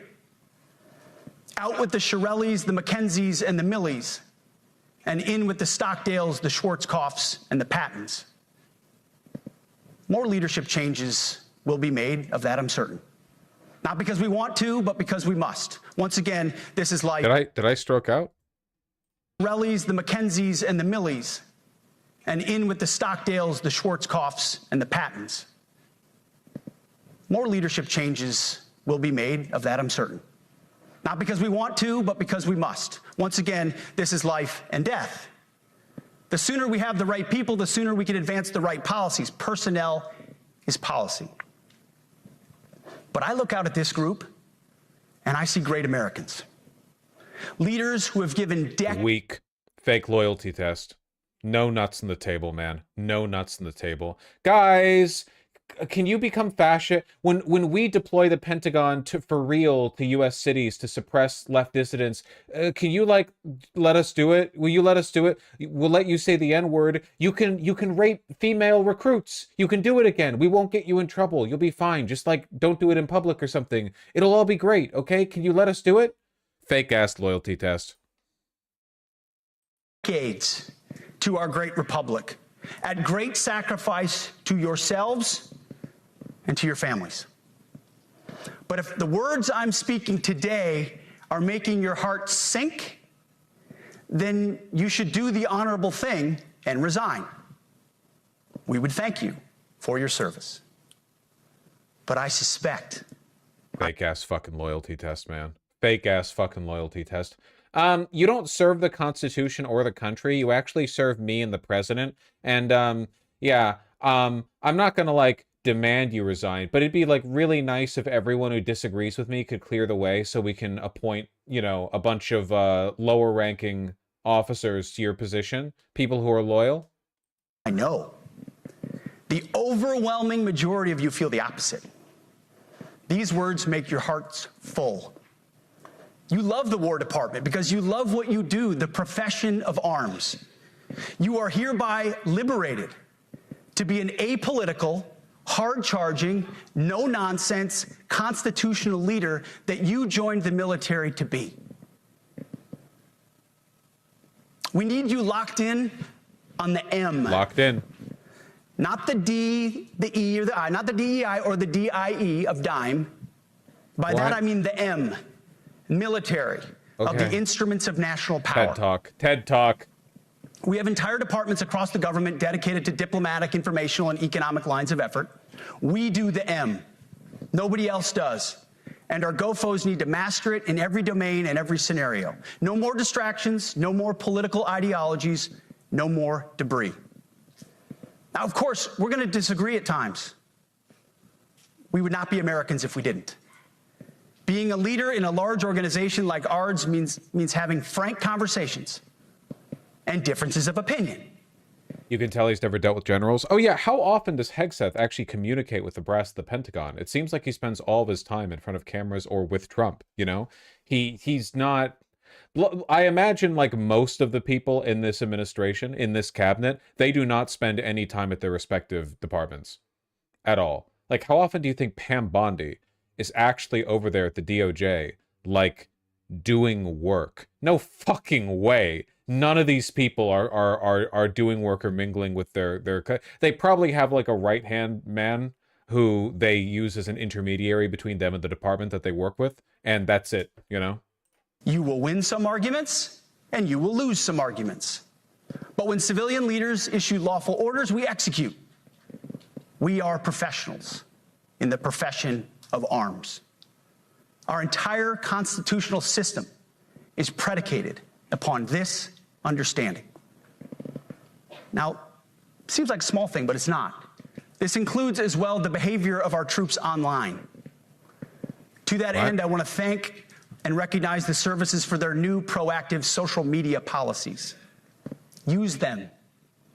Anonymous, online, or keyboard complaining is not worthy of a warrior.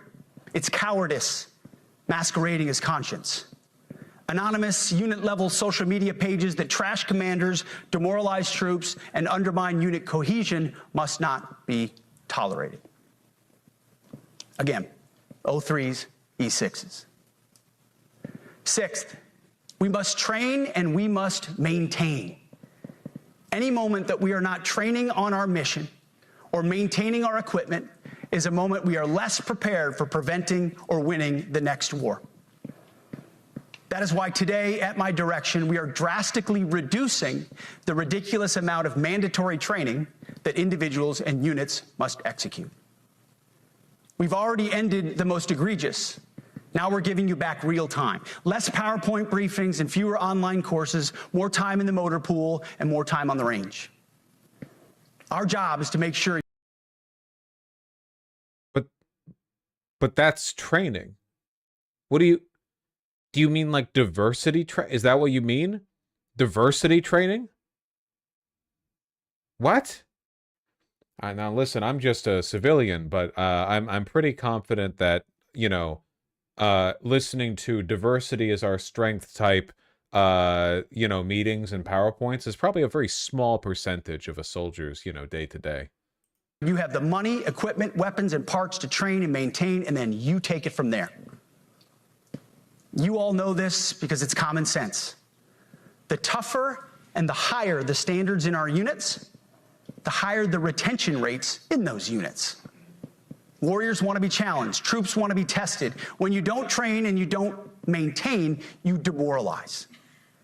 And that's when our best people decide to take their... He means we take a bunch of general trainings every year online, which are stuff like insider threat awareness, cybersecurity, etc. Oh my god, we're going to lose to Russia. A 4-star general is going to fall for a phishing scheme, and they're going to click on a link from their fucking Pentagon homepage, and they're going to give all of our fucking satellite login codes to the Kremlin. Oh my god. Talents to the civilian world. The leaders who created the woke department have already driven out too many hard chargers. We reverse that trend right now. There is no world in which high-intensity war exists without pain, agony, and human tragedy. Okay. We are in a dangerous line of work. You are in a dangerous line of work. All right. We may lose good people. Okay. But let no warrior cry out from the grave, if only I had been properly trained. What? We will not lose warfighters because we failed to train or equip them or resource them. You said Shame you wanted on us less if we training. do. Train like your warriors' lives depend on it. Because they do. The PowerPoints are usually on sexual harassment, physical drug abuse, and abuse as well. That's probably good, right? Because I got, like, especially after your tour is done, fentanyl's got to be, like, the #1 killer. Like, the top 2 killers of U.S. soldiers are fentanyl and themselves. So I feel like we need to... God, how many soldiers are we losing to enemy combatants these days? Maybe some guys are tripping from a base somewhere in Iraq and hitting their head every once in a while. For the most part, it's suicides and drug abuse. To that point, Basic training is being restored. Remember a couple years back, the problem where soldiers jogging every day accidentally map out military bases? This shit is actually important. Dude, the future is China scrolling through Sora 2 to look at the feeds of soldiers, honeypotting them to get in their follow list to see if there are any patterns they can make out from the background in the AI-generated videos they use. And they're like pulling data bits from, okay, like 53% of the videos from this person's cameo vids incorporate like this type of background. So we need to, let's like triangulate the location. I do remember that. I do remember that jogging app that bizarrely had, well, I guess it's not bizarre, it kind of makes sense. You could jog and it would track your path and it would be shown online. So there were soldiers that were jogging the perimeter of their secret military bases.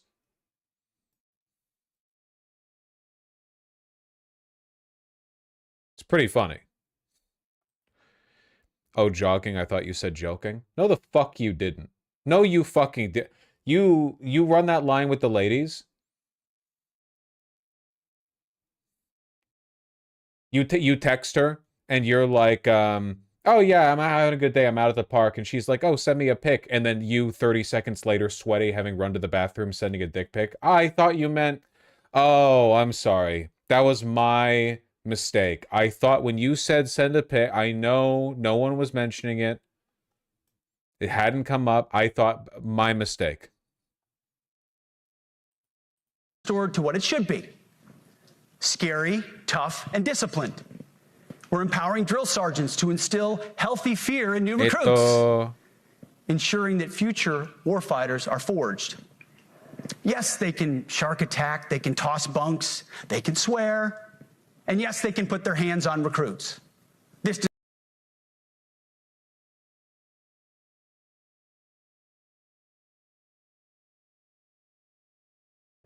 Well, I mean, as long as we're being upfront with the perks, right? Okay. So noted. Thank you. Just I guess to anyone interested in getting the college benefits of signing up as a recruit, just know your asshole is like legally owned by your commanding officer, you know? They're gonna make you tattoo his name on it.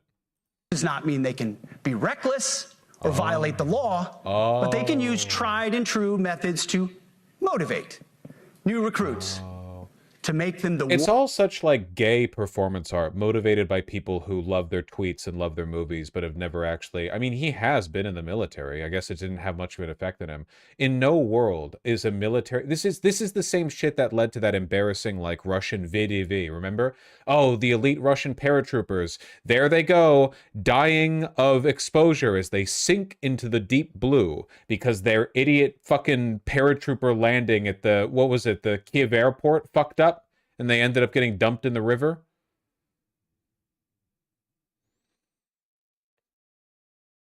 It doesn't make them better. Hostomel, not Kiev. Thank you. Hostomel Airport, yeah. How many did they lose? How many of those, did all those muscles help those elite paratroopers float? Warriors they need to be. Back to basics at basic as well. Of course. Every dictator does this. This is the reason why every year North Korea does like a military show where you, yeah, Masaigu, one mind. Don't let that get to your head. Sometimes you get on my nerves with your posts. No, North Korea does a show, right, for Kim, where they're like, oh, here's a backflip. Here's a guy like breaking a wooden board with his forehead. Here's a hatchet toss or whatever. None of these things have anything to do with being effective in the military. They're just like performance feats, you know. It's circus act shit. But to an authoritarian, catching strays even while he agrees with you, that's when I'm at my most argumentative. No, authoritarians love this shit. They love these like phony shows of strength. It doesn't matter how effective the actual military is. Just as Russia collapsed as soon as they entered into Ukraine, man. Hold on, I gotta piss. I'm drinking too much damn Gatorade. 1 second. Like and subscribe.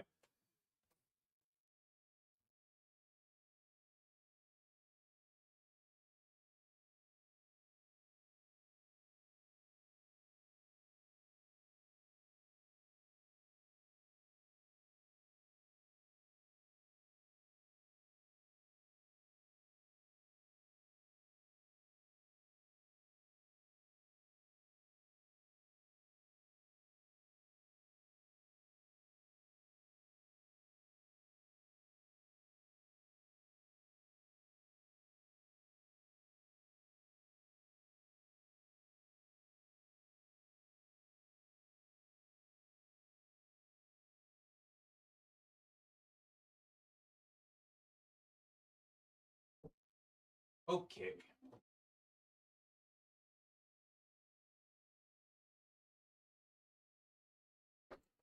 Mosh's bladder's not military ready. You have no idea what you're talking about. And you know this basic training is not where mission readiness should end. The nature of the evolving threat environment demands that everyone in every job must be ready to join the fight if needed. A core credo of the Marine Corps is every Marine a rifleman. It means that everyone, regardless of MOS, is proficient enough to engage an enemy threat at sea, in the air, or in a so-called rear area.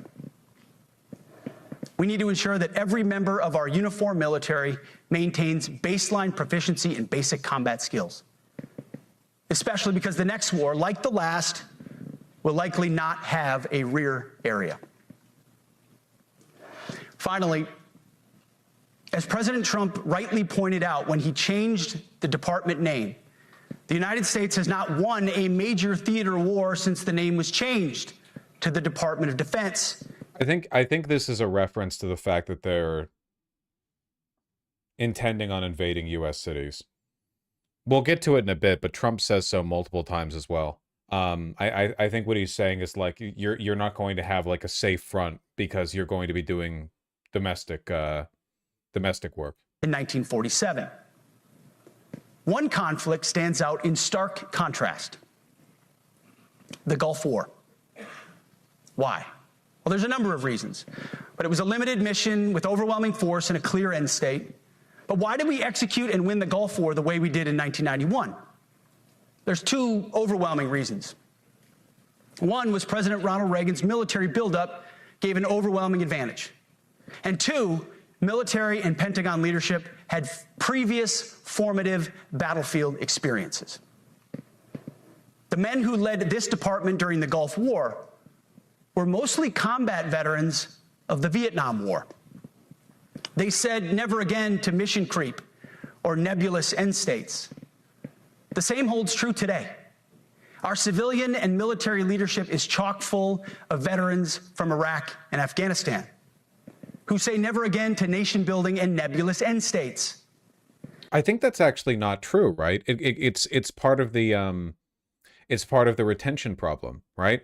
Like a lot of our brass, they enlisted back in the 90s and 80s, so it would be Gulf War stuff, or people who were veterans like from the Gulf War or earlier. You know, I don't know.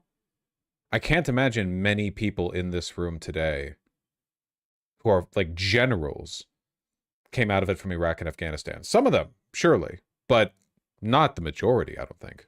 This clear-eyed view all the way in the White House, combined with President Trump's military buildup, postures us for future victories if, and we will, and when we embrace the War Department. And we must. We are preparing every day. We have to be prepared for war, not for defense. We're training warriors, not defenders.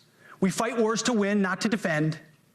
Defense is something you do all the time. It's inherently reactionary and can lead to overuse, overreach, and mission creep. War is something you do sparingly. Incoherent, completely incoherent messaging.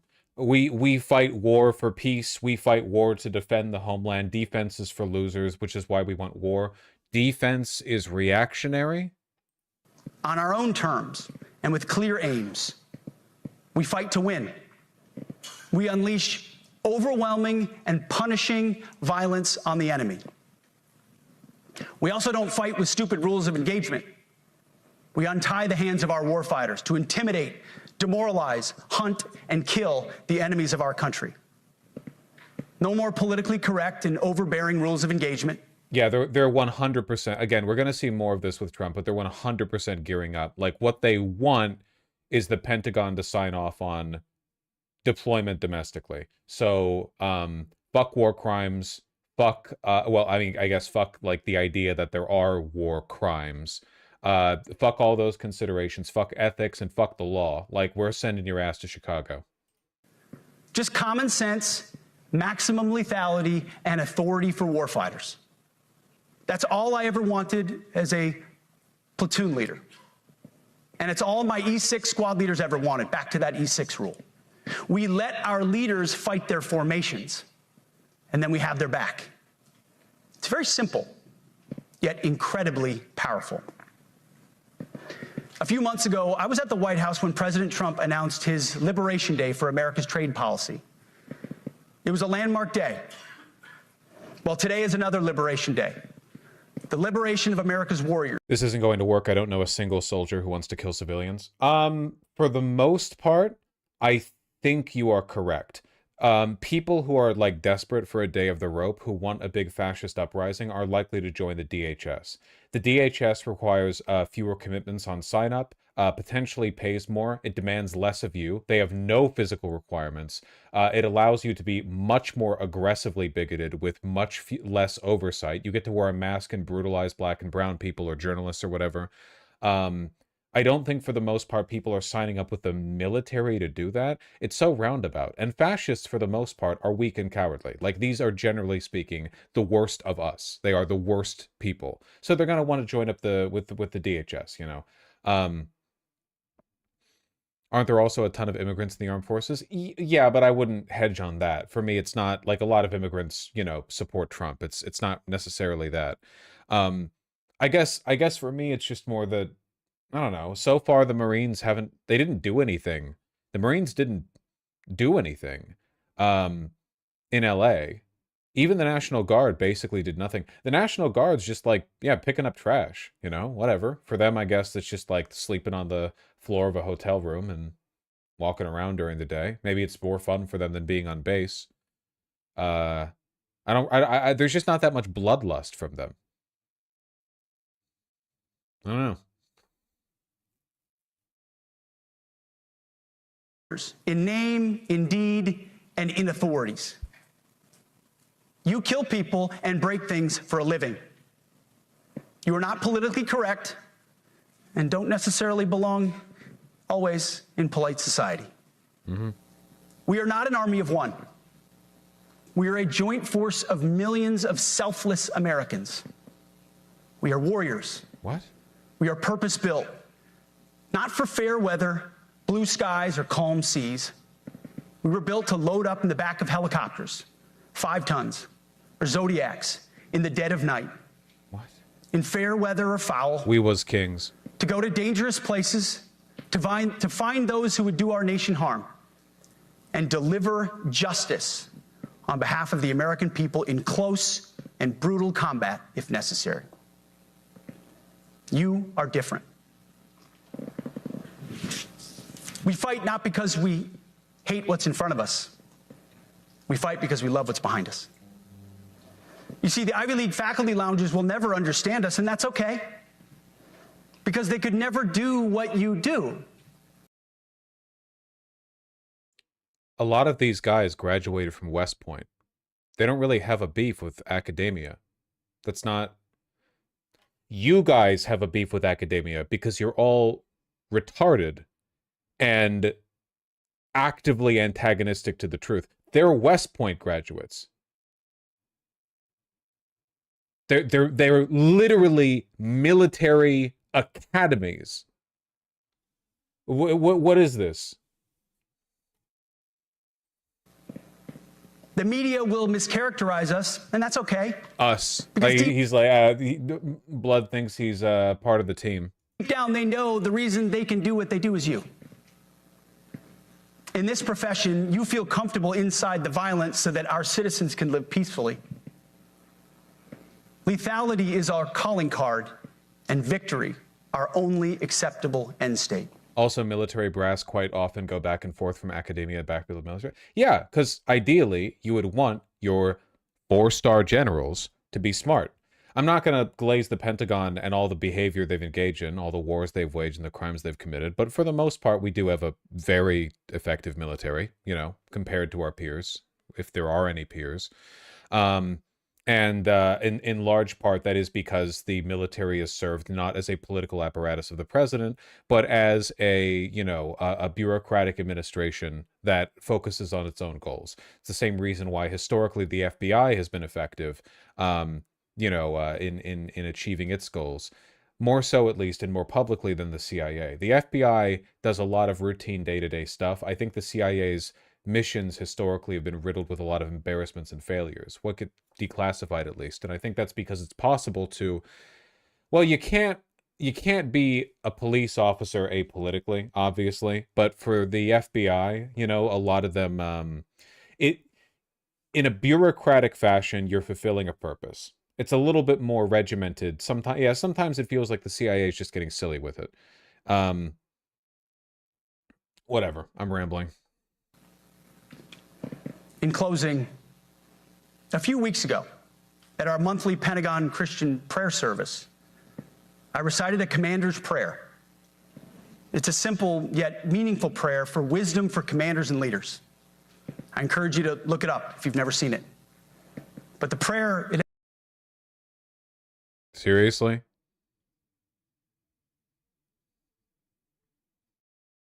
ends like this. And most of all, Lord, please keep my soldiers safe. Lead them. No, I don't think they'd heard that one before. I think that one's new to them. Guide them, protect them, watch over them. And as you gave all of yourself for me, help me give all of myself for them. And amen. I have prayed this prayer many times since I've had the privilege of being your secretary. And I will continue to pray this prayer for each of you as you command and lead our nation's finest. Go forth and do good things, hard things. President Trump has your back, and so do I. And you'll hear from him shortly. Move out and draw fire, because we are the War Department. Godspeed. Room! Attention!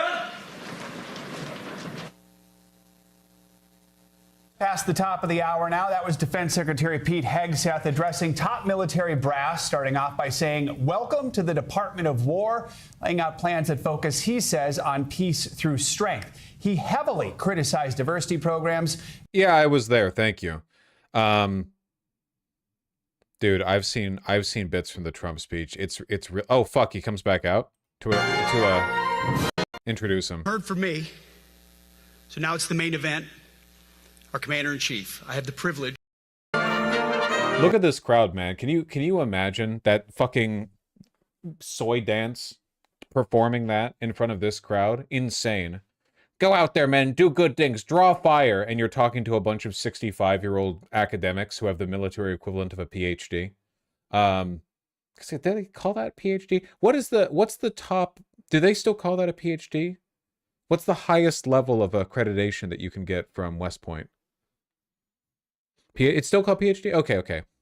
It's PH Defense.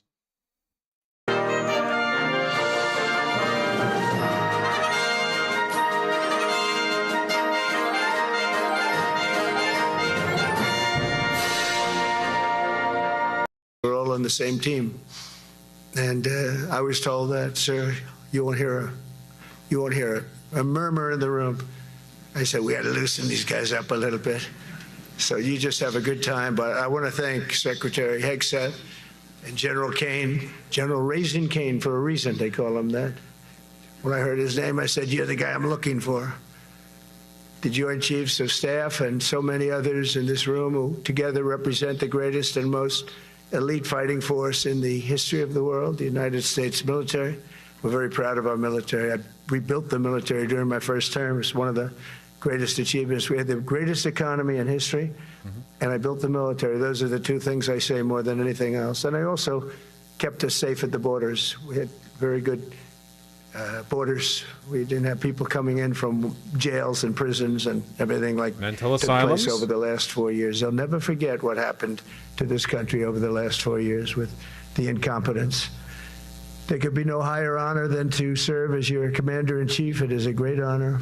I look at you, you're just incredible. Sorry about people. the audio. I don't know if I can watch this for a full hour, man. He's really tough to listen to these days. He's stroking out on the daily. Central casting, I might add. To each and every one of you, I thank you for your unwavering devotion. And then we Plus went that away. audio. Well, I said, Number one, it's a war that would have never happened if I were president, if the election weren't rigged, if I were... Okay, it's a Trump speech. It's a Trump speech. What do you want? It's a Trump speech. Jesus. At least HEGSETH is animated. Listen, I have quite a few clips, okay? I have quite a few clips that I'm going to share with you guys because it's actually really, really, really bad. At least what they want to do is really, really, really bad. Okay, this clip, I don't know if this one's really, really, really bad. It was just at the front of the list. What is this? Fantastic, by the way. I hope you all agree. If anybody disagrees, could I... Oh my God. Fantastic, by the way. I hope you all agree. If anybody disagrees, could I please have your hand? Who disappears at Raising Cane is no good. Just raise your hand. I don't see any hands raised. Jesus. Sounds like Biden last year. He sounds like, yeah, as bad as Biden did during the debate. Holy fuck. That actually sounds really... Okay, I guess this clip is really bad, just not for the reason I thought it would be.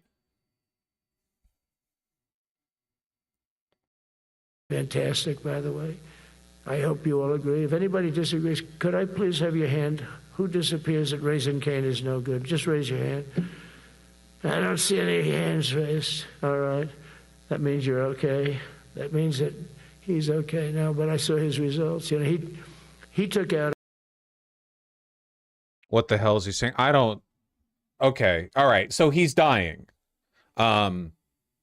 He's dying. That's what we get from this. Okay. But let's get to the, let's get to the other bits. Okay. So we saw bits of this in HEGSETH. Trump really ramps it up. They want the Pentagon to assist them in the military suppression of the country. They do not want a 2028 election. They might not even want a 2026 midterm election because that would probably lose them the House. They want to crush the country before that can happen. Please. Very important mission. And I told Pete, we should use some of these dangerous cities as training grounds for our military, National Guard, but military. Because we're going into Chicago very soon. That's a big city with an incompetent governor, stupid governor, stupid. They threw him out of his family business. He was so stupid. I know the family. He becomes governor. He's got money. Not money that he made, but he ran for governor, he won, and now he criticizes us all the time. And last week they had 11 people murdered, 44 people shot. The week before that they had 5 people murdered, 28 people shot. Every weekend they lose 5, 6. If they lose 5, they're considering it a great week. They shouldn't lose any. Still dying in this clip. But yeah, I think that's what they're gunning up for. I think that the thing that's barring them from really putting their nuts on the table and committing to it is largely incompetence. They are probably aware of the fact that the brass of the Pentagon does not like them. Like, they're dumb and delusional, but I think they know this. I think it's clear to them. And they also know that they can't purge the entire Pentagon because replacing the entire senior staff would be tantamount to eliminating the military entirely. For one, it might not even be allowed. Like, if they try to get rid of all the generals at the Pentagon, or at least a significant majority of them, the Pentagon might legitimately just say, no, actually. Nah. No. They might have tolerated what's happened up until this point as a kind of like symbolic changing of the guard. Higher up officials getting removed to comply with the, you know, the whims of the administration. But an entire replacement might just lead to a military junta. If they attempt that. And what's more, even if they were successful in doing so, what are you going to do? Promote a bunch of majors up to general? I mean, what, like, where does the line, where does it end? Like, where are you going to find, it would be a shit show. You would gut the entire bureaucracy. Remember, bureaucracies are important. They've been rehiring federal workers that Doge fired. You can't just get rid of people. And with the Pentagon, they would have to get rid of all the people up top, all the decision makers. They would have to get rid of all of them. And then we're talking about a very, very regimented, very respect-oriented bureaucracy here. It just wouldn't work. It wouldn't work. So I think that what we're seeing here is they're inept. Maybe it'll be successful. I don't fucking know. But their inept attempt to signal this to the brass.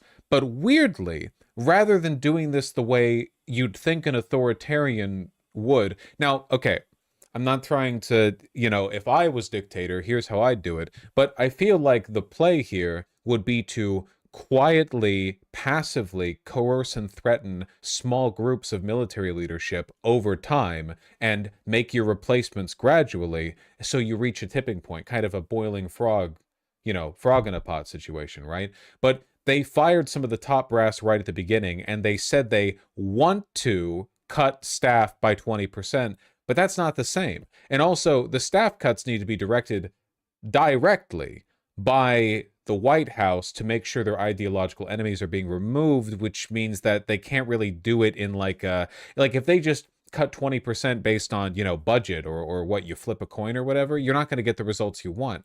Basically, what I'm saying is, I don't think they're doing this the right way, which I'm happy about, but maybe it'll be sufficient for their purposes. I don't really know. I think they are getting the Pentagon ready to... I've used this term end American democracy a lot. I guess like capitalism, socialism, or authoritarianism, democracy kind of has nebulous borders, right? Like Turkey is definitionally a democracy, and it is also definitionally an autocracy. It's just, where it sits on the spectrum, what elements it has from both systems, and the extent to which they're relevant and effective. Yeah, it's a matter of degrees. It's amorphous. It's a blob. It's like boundaries, the borders in the air. It's all nebulous. Yeah. Nothing bad can happen. Only good happen. Yeah. No. I think that what they want to do is use the military as a staging arm, a just massive crowd of people that can be used to suppress dissent and block the 2026 midterms from happening. It can only good happen. Thank you. By deploying National Guardsmen to a bunch of voting booths, by imposing unreasonable and restrictive standards by which people can vote in largely blue voting districts and counties, you could get the results they're looking for. And I think that they're trying to petition the Pentagon. Now, I personally consider this to be kind of a blessing in disguise, because the fact that they needed to do this, fly all the generals out from all over the world to have this speech, means they are very much not confident that they can do it right now. They would not do something like this and risk irritating so many of the top brass at the Pentagon if they were already confident the Pentagon was in a position that it would acquiesce to that order. So I see this as a sign of weakness, and I don't think this speech is going to be effective in changing the minds of those generals. Sorry, I watched all of HEGSETH's, and we're going to watch a few clips from Trump's. I'm just not impressed. I don't think they did a good job. I don't think it worked. It does still feel like Trump and HEGSETH are just more interested in winning accolades from their idiot followers than they are in actually accomplishing anything. You know what I mean? They're literally doing the fascist version of like when, lefties dedicate their entire online posting career to attacking AOC rather than, advocating for unionizing or whatever. Like, maybe there are some criticisms you can direct at AOC. Certainly I've done that. But there are probably better things you can direct all of your time towards. That's probably not the best use of your time. And in the case of these wannabe content creators, this is what they want. They want accolades. So that being said, let's continue with this bit. My hope, and I'm really crossing my fingers here. I'm really crossing my fingers here to this one, okay? My hope is that the Pentagon is so... The Pentagon, the National Guard, the military in general, I know the Pentagon controls, my hope is that the military is ideologically inoculated against this bullshit well enough that even when they are deployed, and even when there is civilian violence against them, and even when some National Guardsmen may be injured or killed by acts of violence from the terrorists, or fuck, not even terrorists or whatever, not even like a shooting or something, A rock from a crowd. It could be anything, man. Anything like that. My hope is terrorist. I meant like an actual, like if there was a, the temperature is being turned up in this country. I think it's reasonable. There is at least a possibility that if the military is deployed, properly deployed to American cities, there might be like widespread unrest and violence. But even like a rock being thrown by a protester, you know? My hope is that the military understands the real culprit at fault for this, you know? That's my hope. My hope is that the military broadly understands, like they get deployed to these cities, they see the protests, they know they're being put out there to stop the vote from happening, and they're like, this is all going to go badly and I know who's to blame. That's my hope. Is it naive? Maybe a little bit.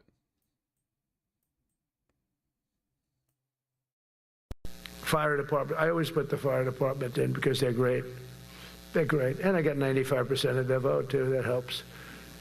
When you get 95% of their vote, you always have to mention them. But they're great. And they're brave in our inner cities, which we're going to be talking about, because it's a big part of war now. It's a big part of war. I think he's being very explicit here. I don't think I'm speculating at all. But the firemen go up on ladders and you have people shooting at them while they're up in ladders. I don't even know if anybody heard that. And I said, don't talk about it much, but I think you have to. Our firemen are incredible. They're up in one of these ladders that goes way up to the sky. I'm sorry, I don't know what the fuck he's talking about. I don't care to know either. Rescuing people, and you have animals shooting at them, shooting bullets at firemen that are way up in death territory. You fall off that ladder, it's over. Thank you. Wonderful. Yeah, so I don't know, man.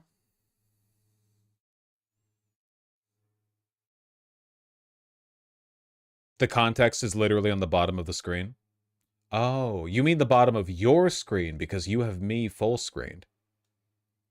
This ranting about animals shooting firemen off ladders in the inner cities is about the 2025 Coeur d'Alene shooting, by the way, where a Trump supporter in rural Idaho set a fire to lure firefighters and ambush them. I remember that. Well, there you go.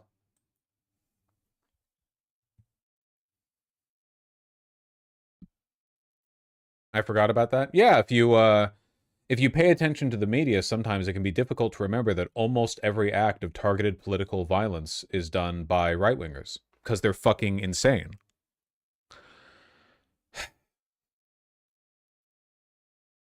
I don't know. Where do you think this falls in the hopium-copium spectrum?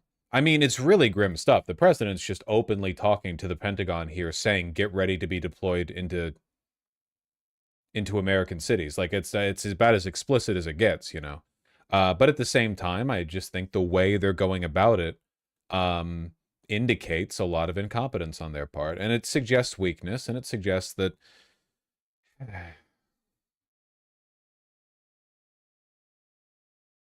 Vosh learned how to pronounce cities he lives within 200 miles of. Challenge impossible. Oh, sorry. So, Coeur d'Alene. Oh, my apologies for not, you know, as an American, I should have an instant read on this one. What are you, fucking French? It's French? Yeah, it's in Idaho. I don't give a shit. With a pretentious-ass town founder, mayor, Coeur d'Alene. I don't care. Besides, you know the French get off to having their shit mispronounced anyway. You know that, right?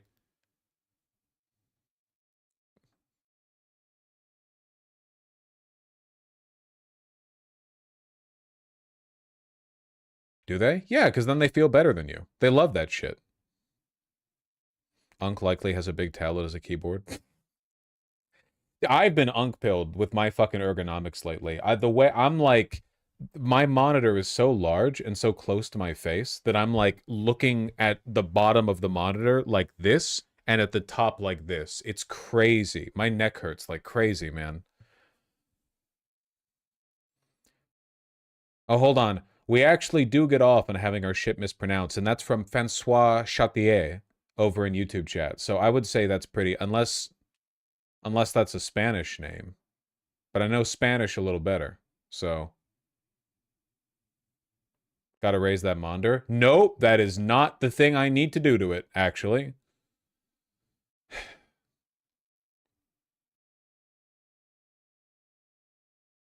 I think there's a bit of hopium here, not getting my expectations too high, but the response of the generals was mildly encouraging. They'll be having a lot of closed-door discussions. Oh, God, yeah, 100%. Especially because, again, like, it's the Pentagon. It's the world's biggest office building, or at least it was when it was constructed. I imagine all these people are, like, going back home, and they're like, can you fucking believe this guy? I do not think they're going back and taking their own little Hitler pledges. Bosch's 20+ Twitter notifications make you so uncomfortable. Why? If you have a even remotely large Twitter account, that it turns into a 20+ like the moment you don't look at it for a second. People are like, oh, you've got YouTube notifications. I run a YouTube channel. It's quite popular. Well, what do you want me to do? Click on it every nanosecond? Like, it's not even like a minute-by-minute thing. It would fill up instantly.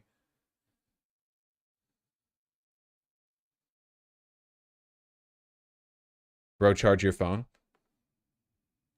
Fake concern. 100%. 100%, you stupid piece of shit. You see that green? You see that green and those 3 digits followed by a percentage mark? I keep my shit in order. I'm always ready. I charge it when I'm falling asleep. I charge it when I'm sitting here at my desk. Always charging's bad for the battery. I don't care. That sounds like an it problem. All right.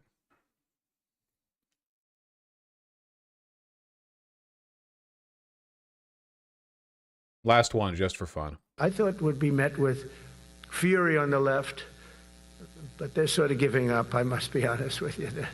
They've had it. They've had it with Trump. They've been after me for so many years now. Here we are. Here we are. Come to the White House anytime you'd like. No, they've given up. They're bad, a lot of bad people.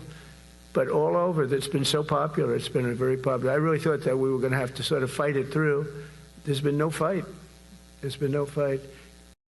That's true. Thanks, Schumer. Thanks, Schumer. This pissed me off. I mean, can it piss you off? He's right. He's saying the same shit I've been saying, man. The Democrats are just completely dead fucking... Have you seen what Jeffries has been up to lately? Like, his Twitter account is just a non-stop cringe feed, man. It's insane how badly he meets the moment. Here we go.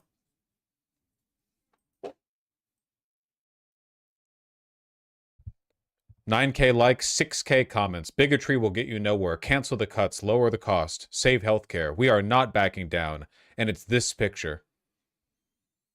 Man, look at that aura. Fucking Innsmouth resident here, and, you know,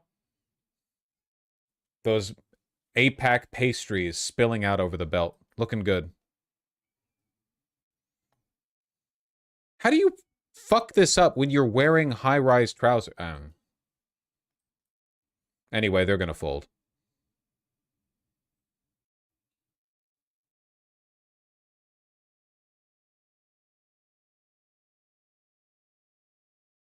I don't know, man.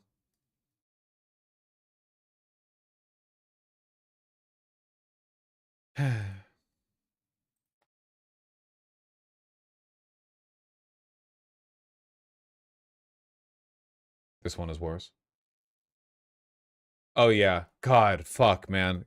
Can you imagine how, like, are there any liberals watching who think that I'm too hard on Democrats? Can you explain to me how this degree of, like, messaging incompetence isn't malicious in nature?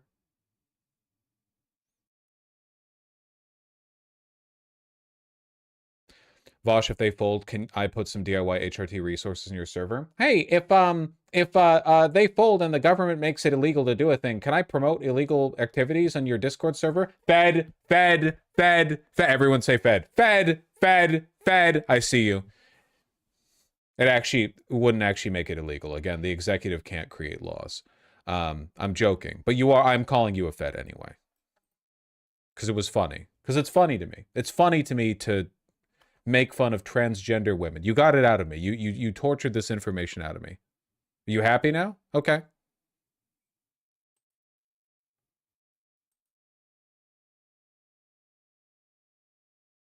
Who amongst us? Can you explain why this one in particular sucks other than them being happy-faced? The country is being destroyed. We're on the brink of a government shutdown, and the argument over the shutdown right now is one in which, like, the president is posting AI videos of Schumer calling himself a dumbass, Hakeem Jeffries wearing a sombrero, and him saying he doesn't even want to talk to them. Like, this has the energy of we just finally dropped our IPO from like a mid-sized tech startup in San Francisco. This has the energy of a, like, we had like an inter office like HR meeting to talk about diversity in hiring, and here's our photo. Like, look at this. The Republicans don't post like this. Is this not, like, innately off-putting to you?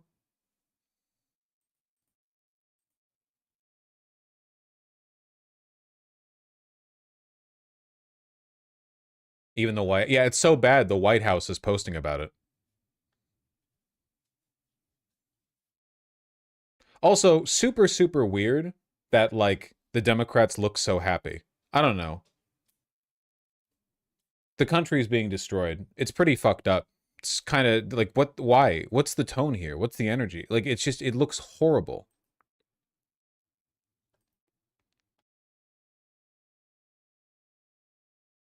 All right. We need to move quickly because I have D&D later today, and I'm behind on prep because I'm the DM, and I'm stupid, and I'm dumb. So we need to move quickly. Hardest job in the world? You said it, not me.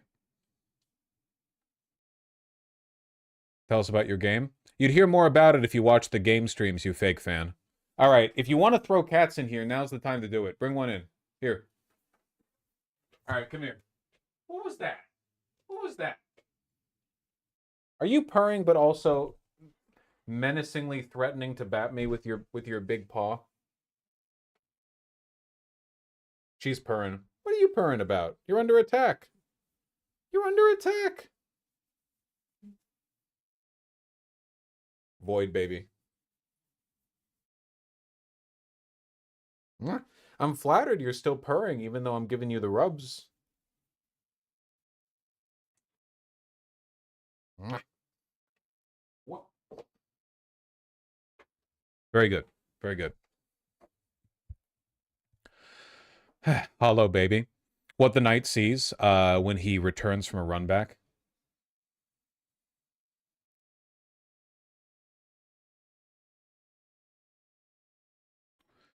What is this? It's okay. All right. Okay. I just said I don't have much time.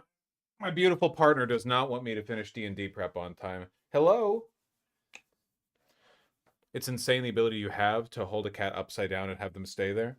I get lucky with the good cats, but also it's just the funniest way to hold them, you know?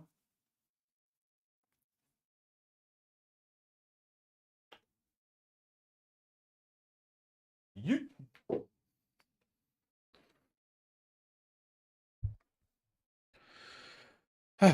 All right.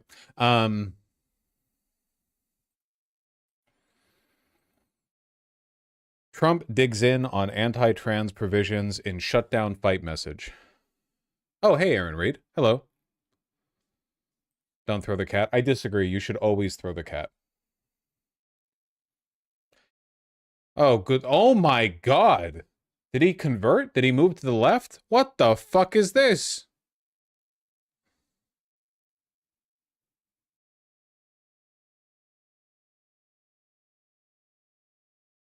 Aaron is definitely one of the rising stars these days. Ah, whoa. Don't talk to me like I haven't been talking to you.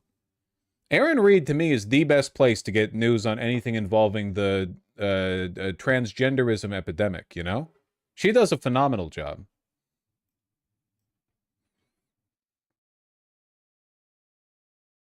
After reviewing the details of the unserious and ridiculous demands being made by the minority radical left Democrats in return for their votes to keep our thriving country open, I've decided no meeting with their leaders could be productive.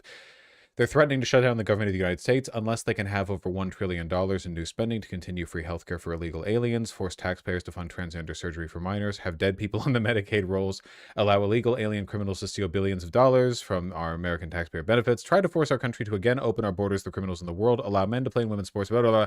So obviously this is a lie. However, one of the big stipulations here that Republicans are looking to get from Democrats is they want Democrats to sign off in the Senate, to sign off on order that would revoke federal funding to hospitals who provide any kind of gender-affirming surgery or care. So basically, it would mean you cannot get gender-affirming care from medical institutions of any kind that receive federal funding, because all of them would probably make that choice to keep the federal funding, which is, you know, a lot of them, including stuff like HRT. Like even a doctor prescribing estrogen or testosterone or whatever would that would lead to, at least that the threat is that it would lead to the hospital having its federal funding revoked. What about things for cis people? Don't be stupid. You know perfectly well who this is meant to hurt.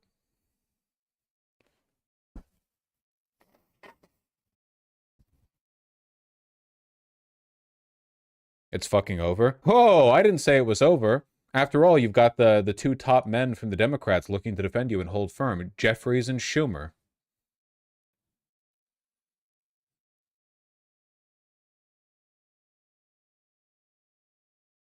We'll see if they can hold. And essentially create transgender operations for everyone. Everything is transgender.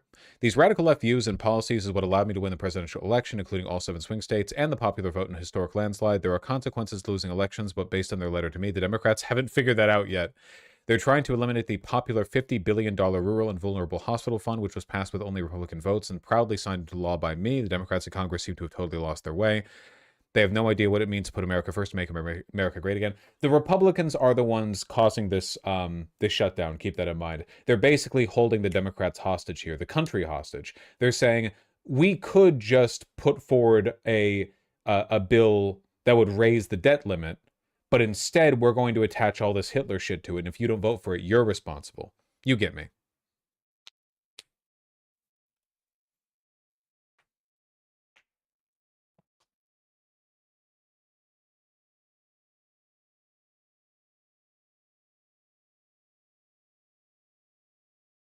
Anyway, I would not expect Schumer and Jeffries to hold firm on this shutdown for long.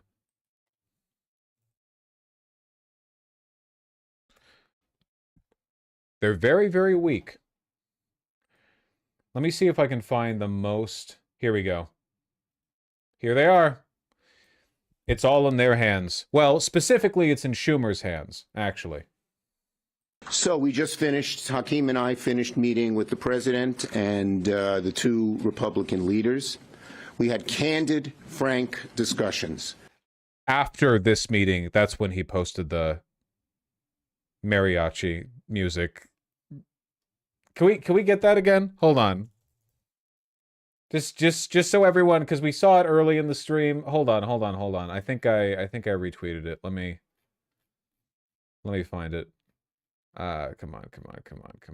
It's very good. It's very important.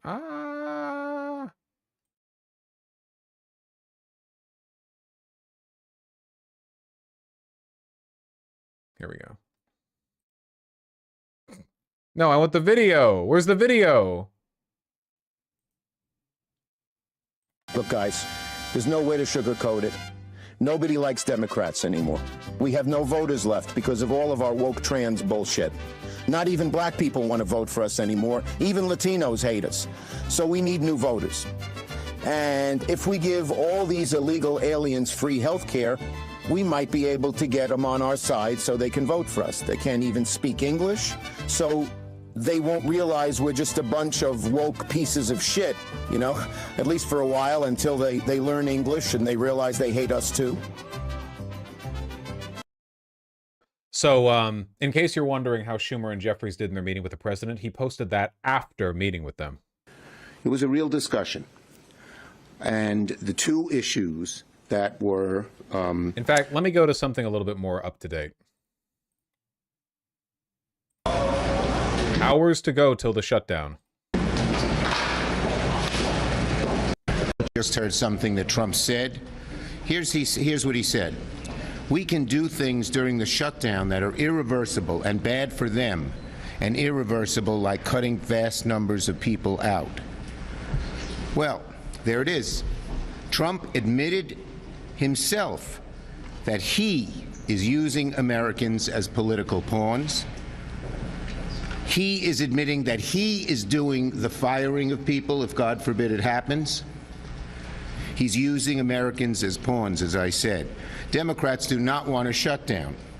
We stand ready to work with Republicans to find a bipartisan compromise, and the ball's in their court.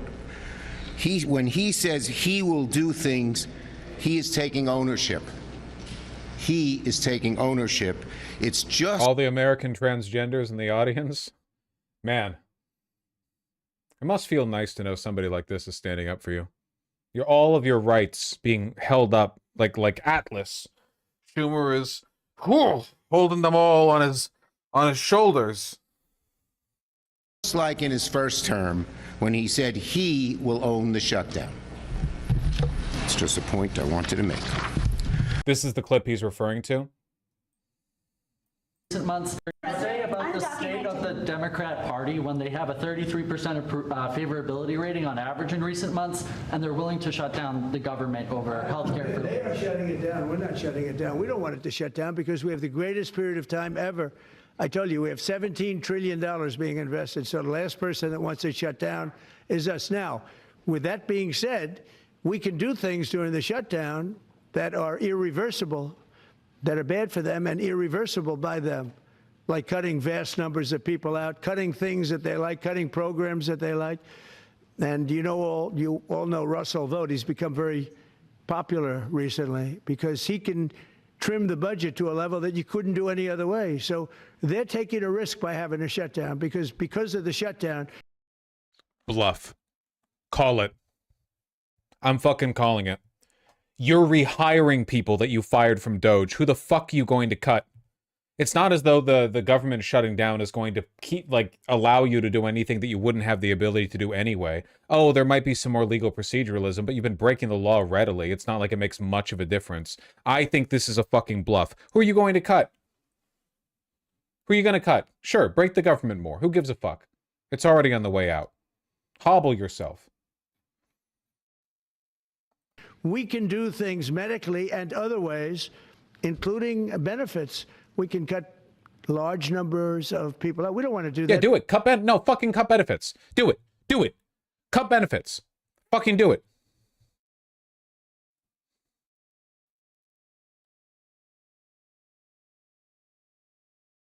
Hit me! Hit me! Well, not me. I shouldn't pretend I'm the one who would suffer. No balls, no balls. But hit them! And I'm pointing at the poorest people in chat. I'm pointing at the poor people in chat who rely on disability. Hit them! Hit the... Yeah, you think you're so fucking tough, huh? Hit this fucking guy in the wheelchair! Yeah! Yeah!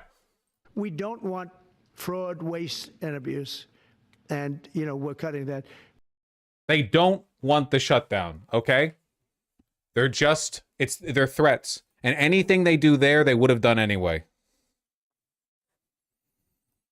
Okay, now, we're 10 hours away from government funding expiring simply because the Republicans are not serious about keeping it open.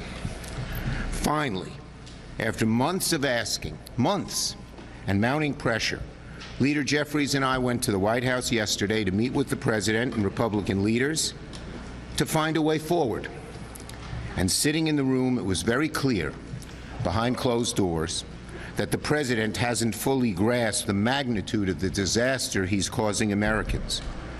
As costs continue to skyrocket for Americans, it's over. Thanks to Trump's tariffs, economic policies, clean energy policies, and disastrous blunders, Americans are prepared to spend 114% more on their health insurance. That's right, that just came out. According to the Kaiser Families Foundation's analysis today, without ACA premium tax credits, premiums will double, more than double on average. And this not only affects those on ACA, it affects just about every American family with health insurance, because it is, as has been documented, when they get the deep cuts on ACA and on Medicaid, they don't have as much money, and they raise the costs on everybody else. So virtually no American with health insurance is immune from these disastrous Trump cuts. Yep. I think they're going to cave, guys. And what are Republicans doing about this? Avoiding lying. This week, look at this poster. It doesn't often get focused on because it's far from the worst thing about him. But if you haven't noticed, Chuck Schumer is really, really old. Here, let's get it front and center. I borrowed Thune's poster today, as many of you saw. This is what the House Republican Conference Call, Just Lisa get to McClain, the head, questions. Walked members through with us about solving the health care crisis. And that's when we wrote Thune, and that's when we wrote Johnson, and they never even met with us. So that's why in theirs and solve it. So it's in their court. And let me just say, the American people are learning how bad this health care crisis is, and they will put tremendous heat on Republicans to solve it. Yes? Leader Thune just said that there are going to be no negotiations with Democrats if the government is shut down. So how long are Democrats willing to stomach the shutdown? Look, it's in their court to solve it. It's their shutdown. And as I said, they are going to face tremendous pressure from the American people. Trump in the room admitted, I said to him, this is going to be very bad for you, these increases in the health care. And it's not going to be good for you. It's not going to be good for America or anybody. And he admitted that. So I think we believe that, and do these firings. It will fall on him, as I said. He's the one doing the firings, not Democrats. And that's what it shows. Dude, the messaging here is so fucking simple. The Republicans could put forward a debt limit increase bill easily if they wanted, and everyone would vote for it. They have chosen to attach to this debt limit increase bill a million disastrous, Hitlerite, destructive, inhuman proposals that we will not sign off on. They refuse to negotiate. They refuse to compromise. They want this shutdown to happen, and they will blame us because they were the ones who were unwilling to change their behavior. Like, it's the easiest. Like, so much else is irrelevant. You don't need to say all this, okay? Get it down to a minute. Over the last decade and a half, in instances when Republicans have shut down the government over one issue or another, order ACA funding, they did not get the policies that they actually changed it to a clean CR. That's not true anymore. Wait, what did they change? It's not just debt limit raising. They were requesting. What makes you think this will be different for Democrats? Because the health care crisis that they created, in part because we asked them 3 times to vote on extending the ACA. And they voted no 3 times. And we believe that this issue is a real issue for the American people. We also believe that when there's a a Republican president, a Republican Senate, a Republican House, the natural inclination is to blame the Republicans. That's what the polling data shows. Who do you know? A neutral question. Who do you blame, Democrats or Republicans? It's like +20, they'd blame the Republicans. And we also believe the fact that they wouldn't negotiate with us, which became clearer last week when Trump said yes and Trump said no. The American people. This is fiscal budget, not debt ceiling raise. Oh, right, yeah. This is it's the fiscal budget. Fiscal budget because our spending this year has wildly outpaced what we expected it to be, right? It's crazy we're having a meeting for this at the end of September.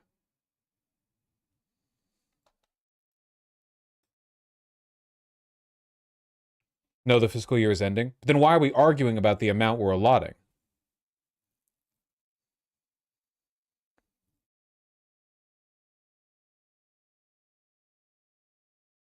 No, you're right. I'm mixing two things up in my head. I'm mixing up two things in my head. I'm mixing up the debt limit and the fiscal. No, you're right. You're right. You're right. No, yeah, the federal budget. No, you're correct. Yeah, I'm mixing the two up. Don't like that. So we think we're... So wait, is the shutdown happening? Oh no, the shutdown's still happening. Don't worry about that. My mix-up has nothing to do with the fact that the government is shutting down. We're on our front foot as we go into this fight. Thank you, everybody. Thank you, sir.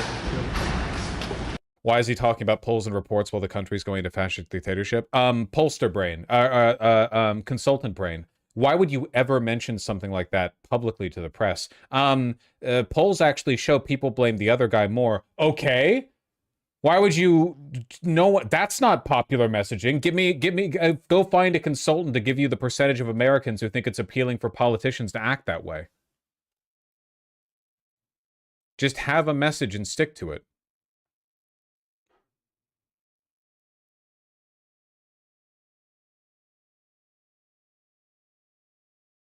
The polls say we can do this. Yeah. I'm not sure what you mean, Donarum. Okay.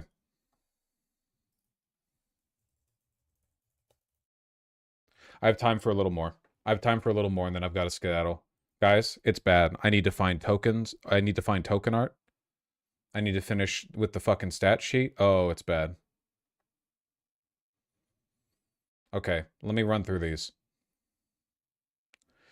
Kash Patel brought illegal 3D printed guns into New Zealand. Why? Patel reportedly gave 3D printed pistols to at least 3 senior security officials in New Zealand. The guns were inoperable according to AP, though it's not entirely clear what that means. Rendering a gun inoperable often means temporarily removing a firing mechanism, but these guns are so tightly controlled.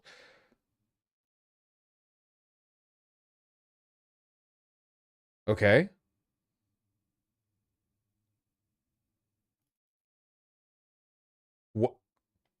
What? Why would the director of the FBI have 3D printed firearms?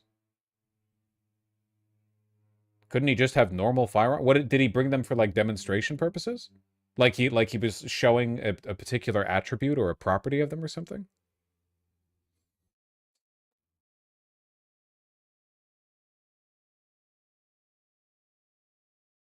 I don't understand. Holdover from his podcasting days? Is it for content? But he could just bring a regular gun. He's the director of the FBI. He can secure the permissions necessary to travel with a regular firearm.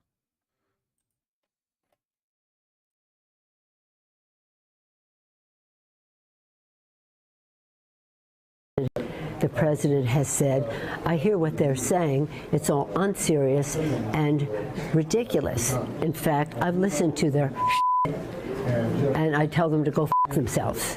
So that's I can't believe I use that word. My kids. We miss you, Pelosi. I can't believe it. We didn't know what we had when we had it. I cannot believe it, but we miss you. We still talk about you. I can't believe it, man. How fucking far the bar has fallen. Jesus.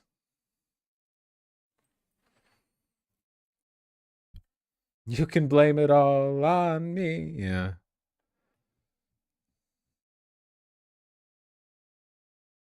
Will be shocked. My grandchildren will be further shocked. I'm just quoting the President of the United States. And so I think the leverage springs not from any shared values with him, if that's what he thinks healthcare is about, and yourself, but that it is something that they're hearing from constituents, that they do not want to see the healthcare costs go up if the Affordable Care Act subsidies are not extended. Oh, we miss her, don't we, folks? It's not the same without you.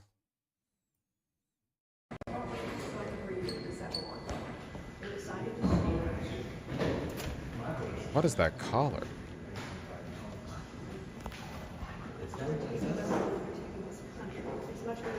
It's not us.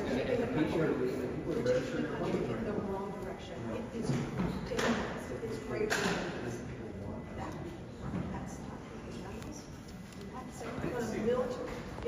Oh, please, you should watch it. Okay, I'm gonna check it out. How about the tweet last night with Hakeem and Schumer? Did you call that out to the president? Not your style. It's disgraceful. It's bigoted. It's racist. You should call it out. Is it racist? You put a sombrero on a black man who's the leader of the... Unfucking believable, man. Democrat charging straight up to Adolf Hitler.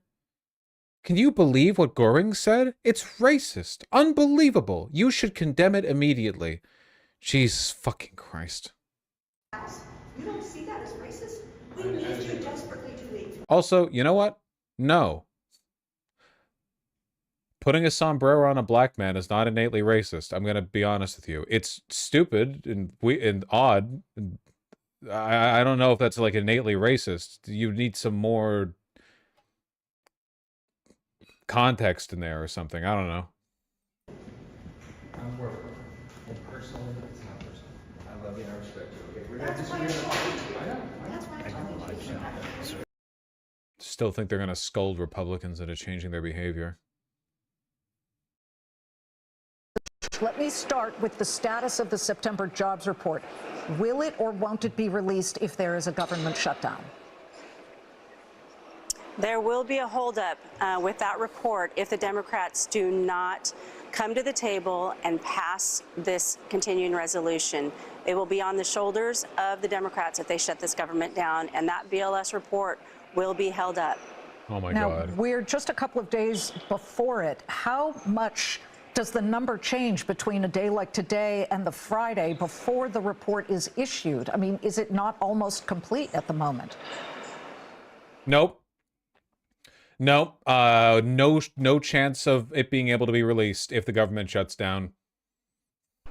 Well, here's the deal, Liz. What's important to the American people is that they count on reliable data. This is what the president has been saying for the last several months, that the markets are depending on it, businesses are depending on it, our workforce is depending on it. The American people deserve the transparency, and everything that the momentum that this administration has been pushing forward is all going to come to a screeching halt because the Democrats won't come to the table and pass this continuing resolution. I'm a former member of Congress. We passed it every single time, and that's what they've been doing for the... Man, the jobs report is not going to look good, huh? It's going to be nasty, and it's going to get revisioned. Ooh, it's going to get revised. Ooh, it's not going to look good. It's going to be fucking dirty. Bloodbath. You're all feeling it, right? The market out there is not exactly encouraging at the moment. I'm hearing people getting laid off everywhere.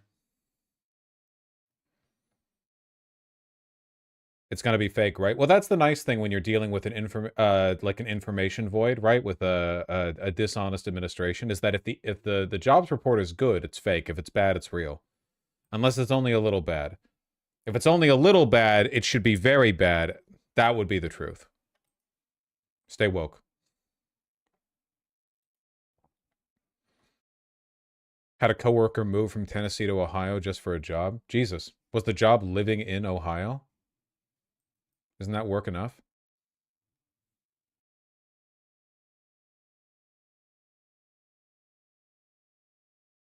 All right. I've got time for one more. You hear EA got purchased by Jared Kushner and the Saudi Arabian investment fund? $55 billion. Probably not going to lead to that much of a change in the, the shit they're putting out. Not going to lie.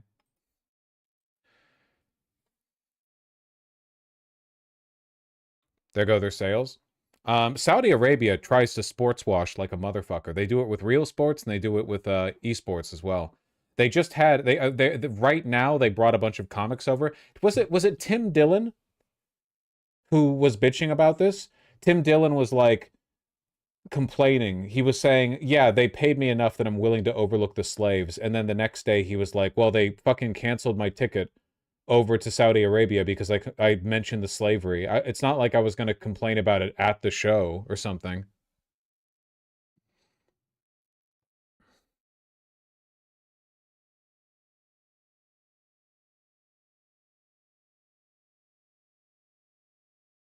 Jared Schreier mentioned they do plan to start a massive AI push inside EA to cut costs. Who gives a fuck, dude? Like, legitimately, who cares if AI is being used to make COD or FIFA? What are we missing there? Like, sure, let it all pool over in that industry.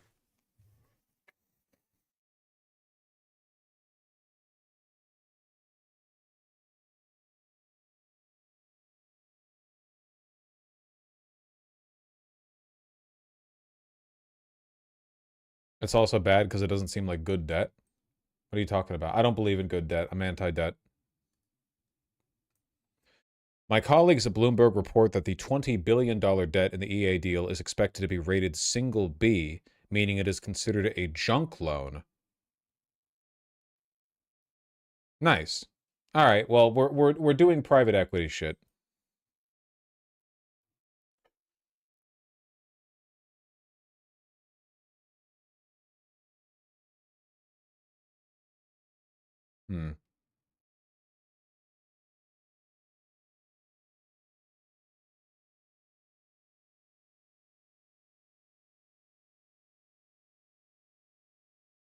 EA will remain headquartered in Redwood City.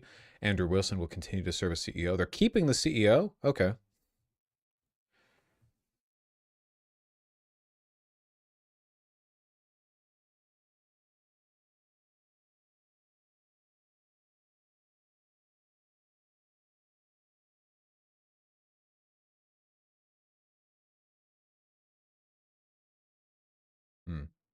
Why is Saudi Arabia interested in EA?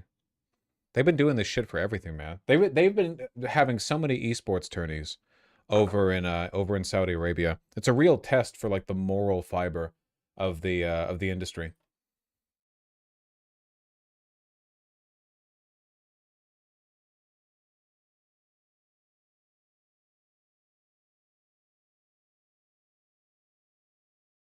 Video game maker Electronic Arts announcing a $55 billion deal to go private in what is set to be the largest leveraged buyout deal in Wall Street history, led by the Sovereign Wealth Fund of Saudi Arabia. Steve Kovac has more in today's Tech Check. Steve. Yeah, this is a big one because I really wanted to look, Sarah, into the Saudi Public Investment Fund and all the money it's been spending on gaming as it's been pushing over the years to build a video game juggernaut. It's encompassing everything from the hottest mobile gaming properties to giant esports tournaments out there in Saudi Arabia. Now, Saudi Arabia is such a meme country. Yeah, but it is kind of crazy how much you can do when your country has a sovereign wealth fund.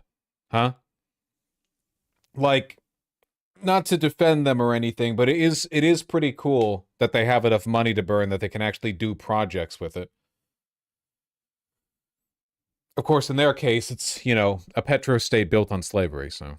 The WSJ report that came out on Friday initially about this deal sent shares of Take-Two Interactive and Roblox higher on this idea that there's going to be even more consolidation and M&A in the video game space. And if that's the case, the PIF actually already stands to benefit as it's been gathering stakes in major gaming companies for some time now. Within that PIF gaming empire, before today's announcement, it already owned nearly 10% of Electronic Arts, which will, of course, be rolled into its ownership stake in this new deal. It also owns about 6% of Grand Theft Auto maker Take-Two and about 4% of Japanese Nintendo. Plus, it acquired the Pokemon Go game this spring for $3.5 billion and bought the parent company of Monopoly Go, which is a huge mobile game, for almost $5 billion. It's also sponsoring huge esports competitions like the annual Esports World Cup in Riyadh that's been held the last 2 years. And Crown Prince Mohammed bin Salman himself is a gamer and a key driver behind all those deals. And when are we going to get over this, man? No, we don't. Nobody says like, oh, they're a cinephile. You know, oh, this guy, he's a cinephile. He watches movies. Like, when are we going to see the light of day? When are me and my brothers going to be free? David Faber, by the way, reporting this morning, Sarah, the PIF is, of course, going to own a majority of EA after this deal closes, with Affinity and Silver Lake splitting the rest. It also comes amid a slump in the video game industry. Just take a look at EA's annual revenues over the last 5 years. relatively stagnant over the last 3 coming out of the COVID lockdowns. And the stock is up only 56% in that period, lagging behind the S&P, which is up about 100% in the same time. And Electronic Arts is going to be taking on about $20 billion in debt to finance its part of the deal, which could put pressure on the company to keep costs down or add more monetization options to their games to juice growth. Now, this deal is not done yet, Sarah. EA has 45 days, according to David Faber, to solicit other offers before taking this one, guys. Of course, the street, Steve, is anxious to name other names that might benefit from a continuation of this trend. Take-Two gets mentioned, obviously. Yeah. Roblox today. Even AppLovin I'm seeing on some desk notes this morning. Yeah. They have so much debt, they're fuck regardless. Honestly, man, who fucking... Look, the indie scene is where it's at, okay? The gaming industry is relatively, at least in terms of like the community response to the games that are played, relatively democratic, you know? It's not like Hollywood where it is so much, it's because you have to like specifically go to a theater to see a movie as it releases. So much is directed towards maintaining a particular format for presentation. With games, you know, I'm not saying the industry is healthy. I'm just saying, just go play Silksong. What's up, everybody? Damien here, and in today's gaming news, EA is going private, former GTA writer Dan Houser shares some secrets from his time at Rockstar, and the Fortnite emote has been removed. This is your Daily Fix. I don't know if I actually want to watch an IGN video. All right. Yeah, I reconsidered that one pretty quickly.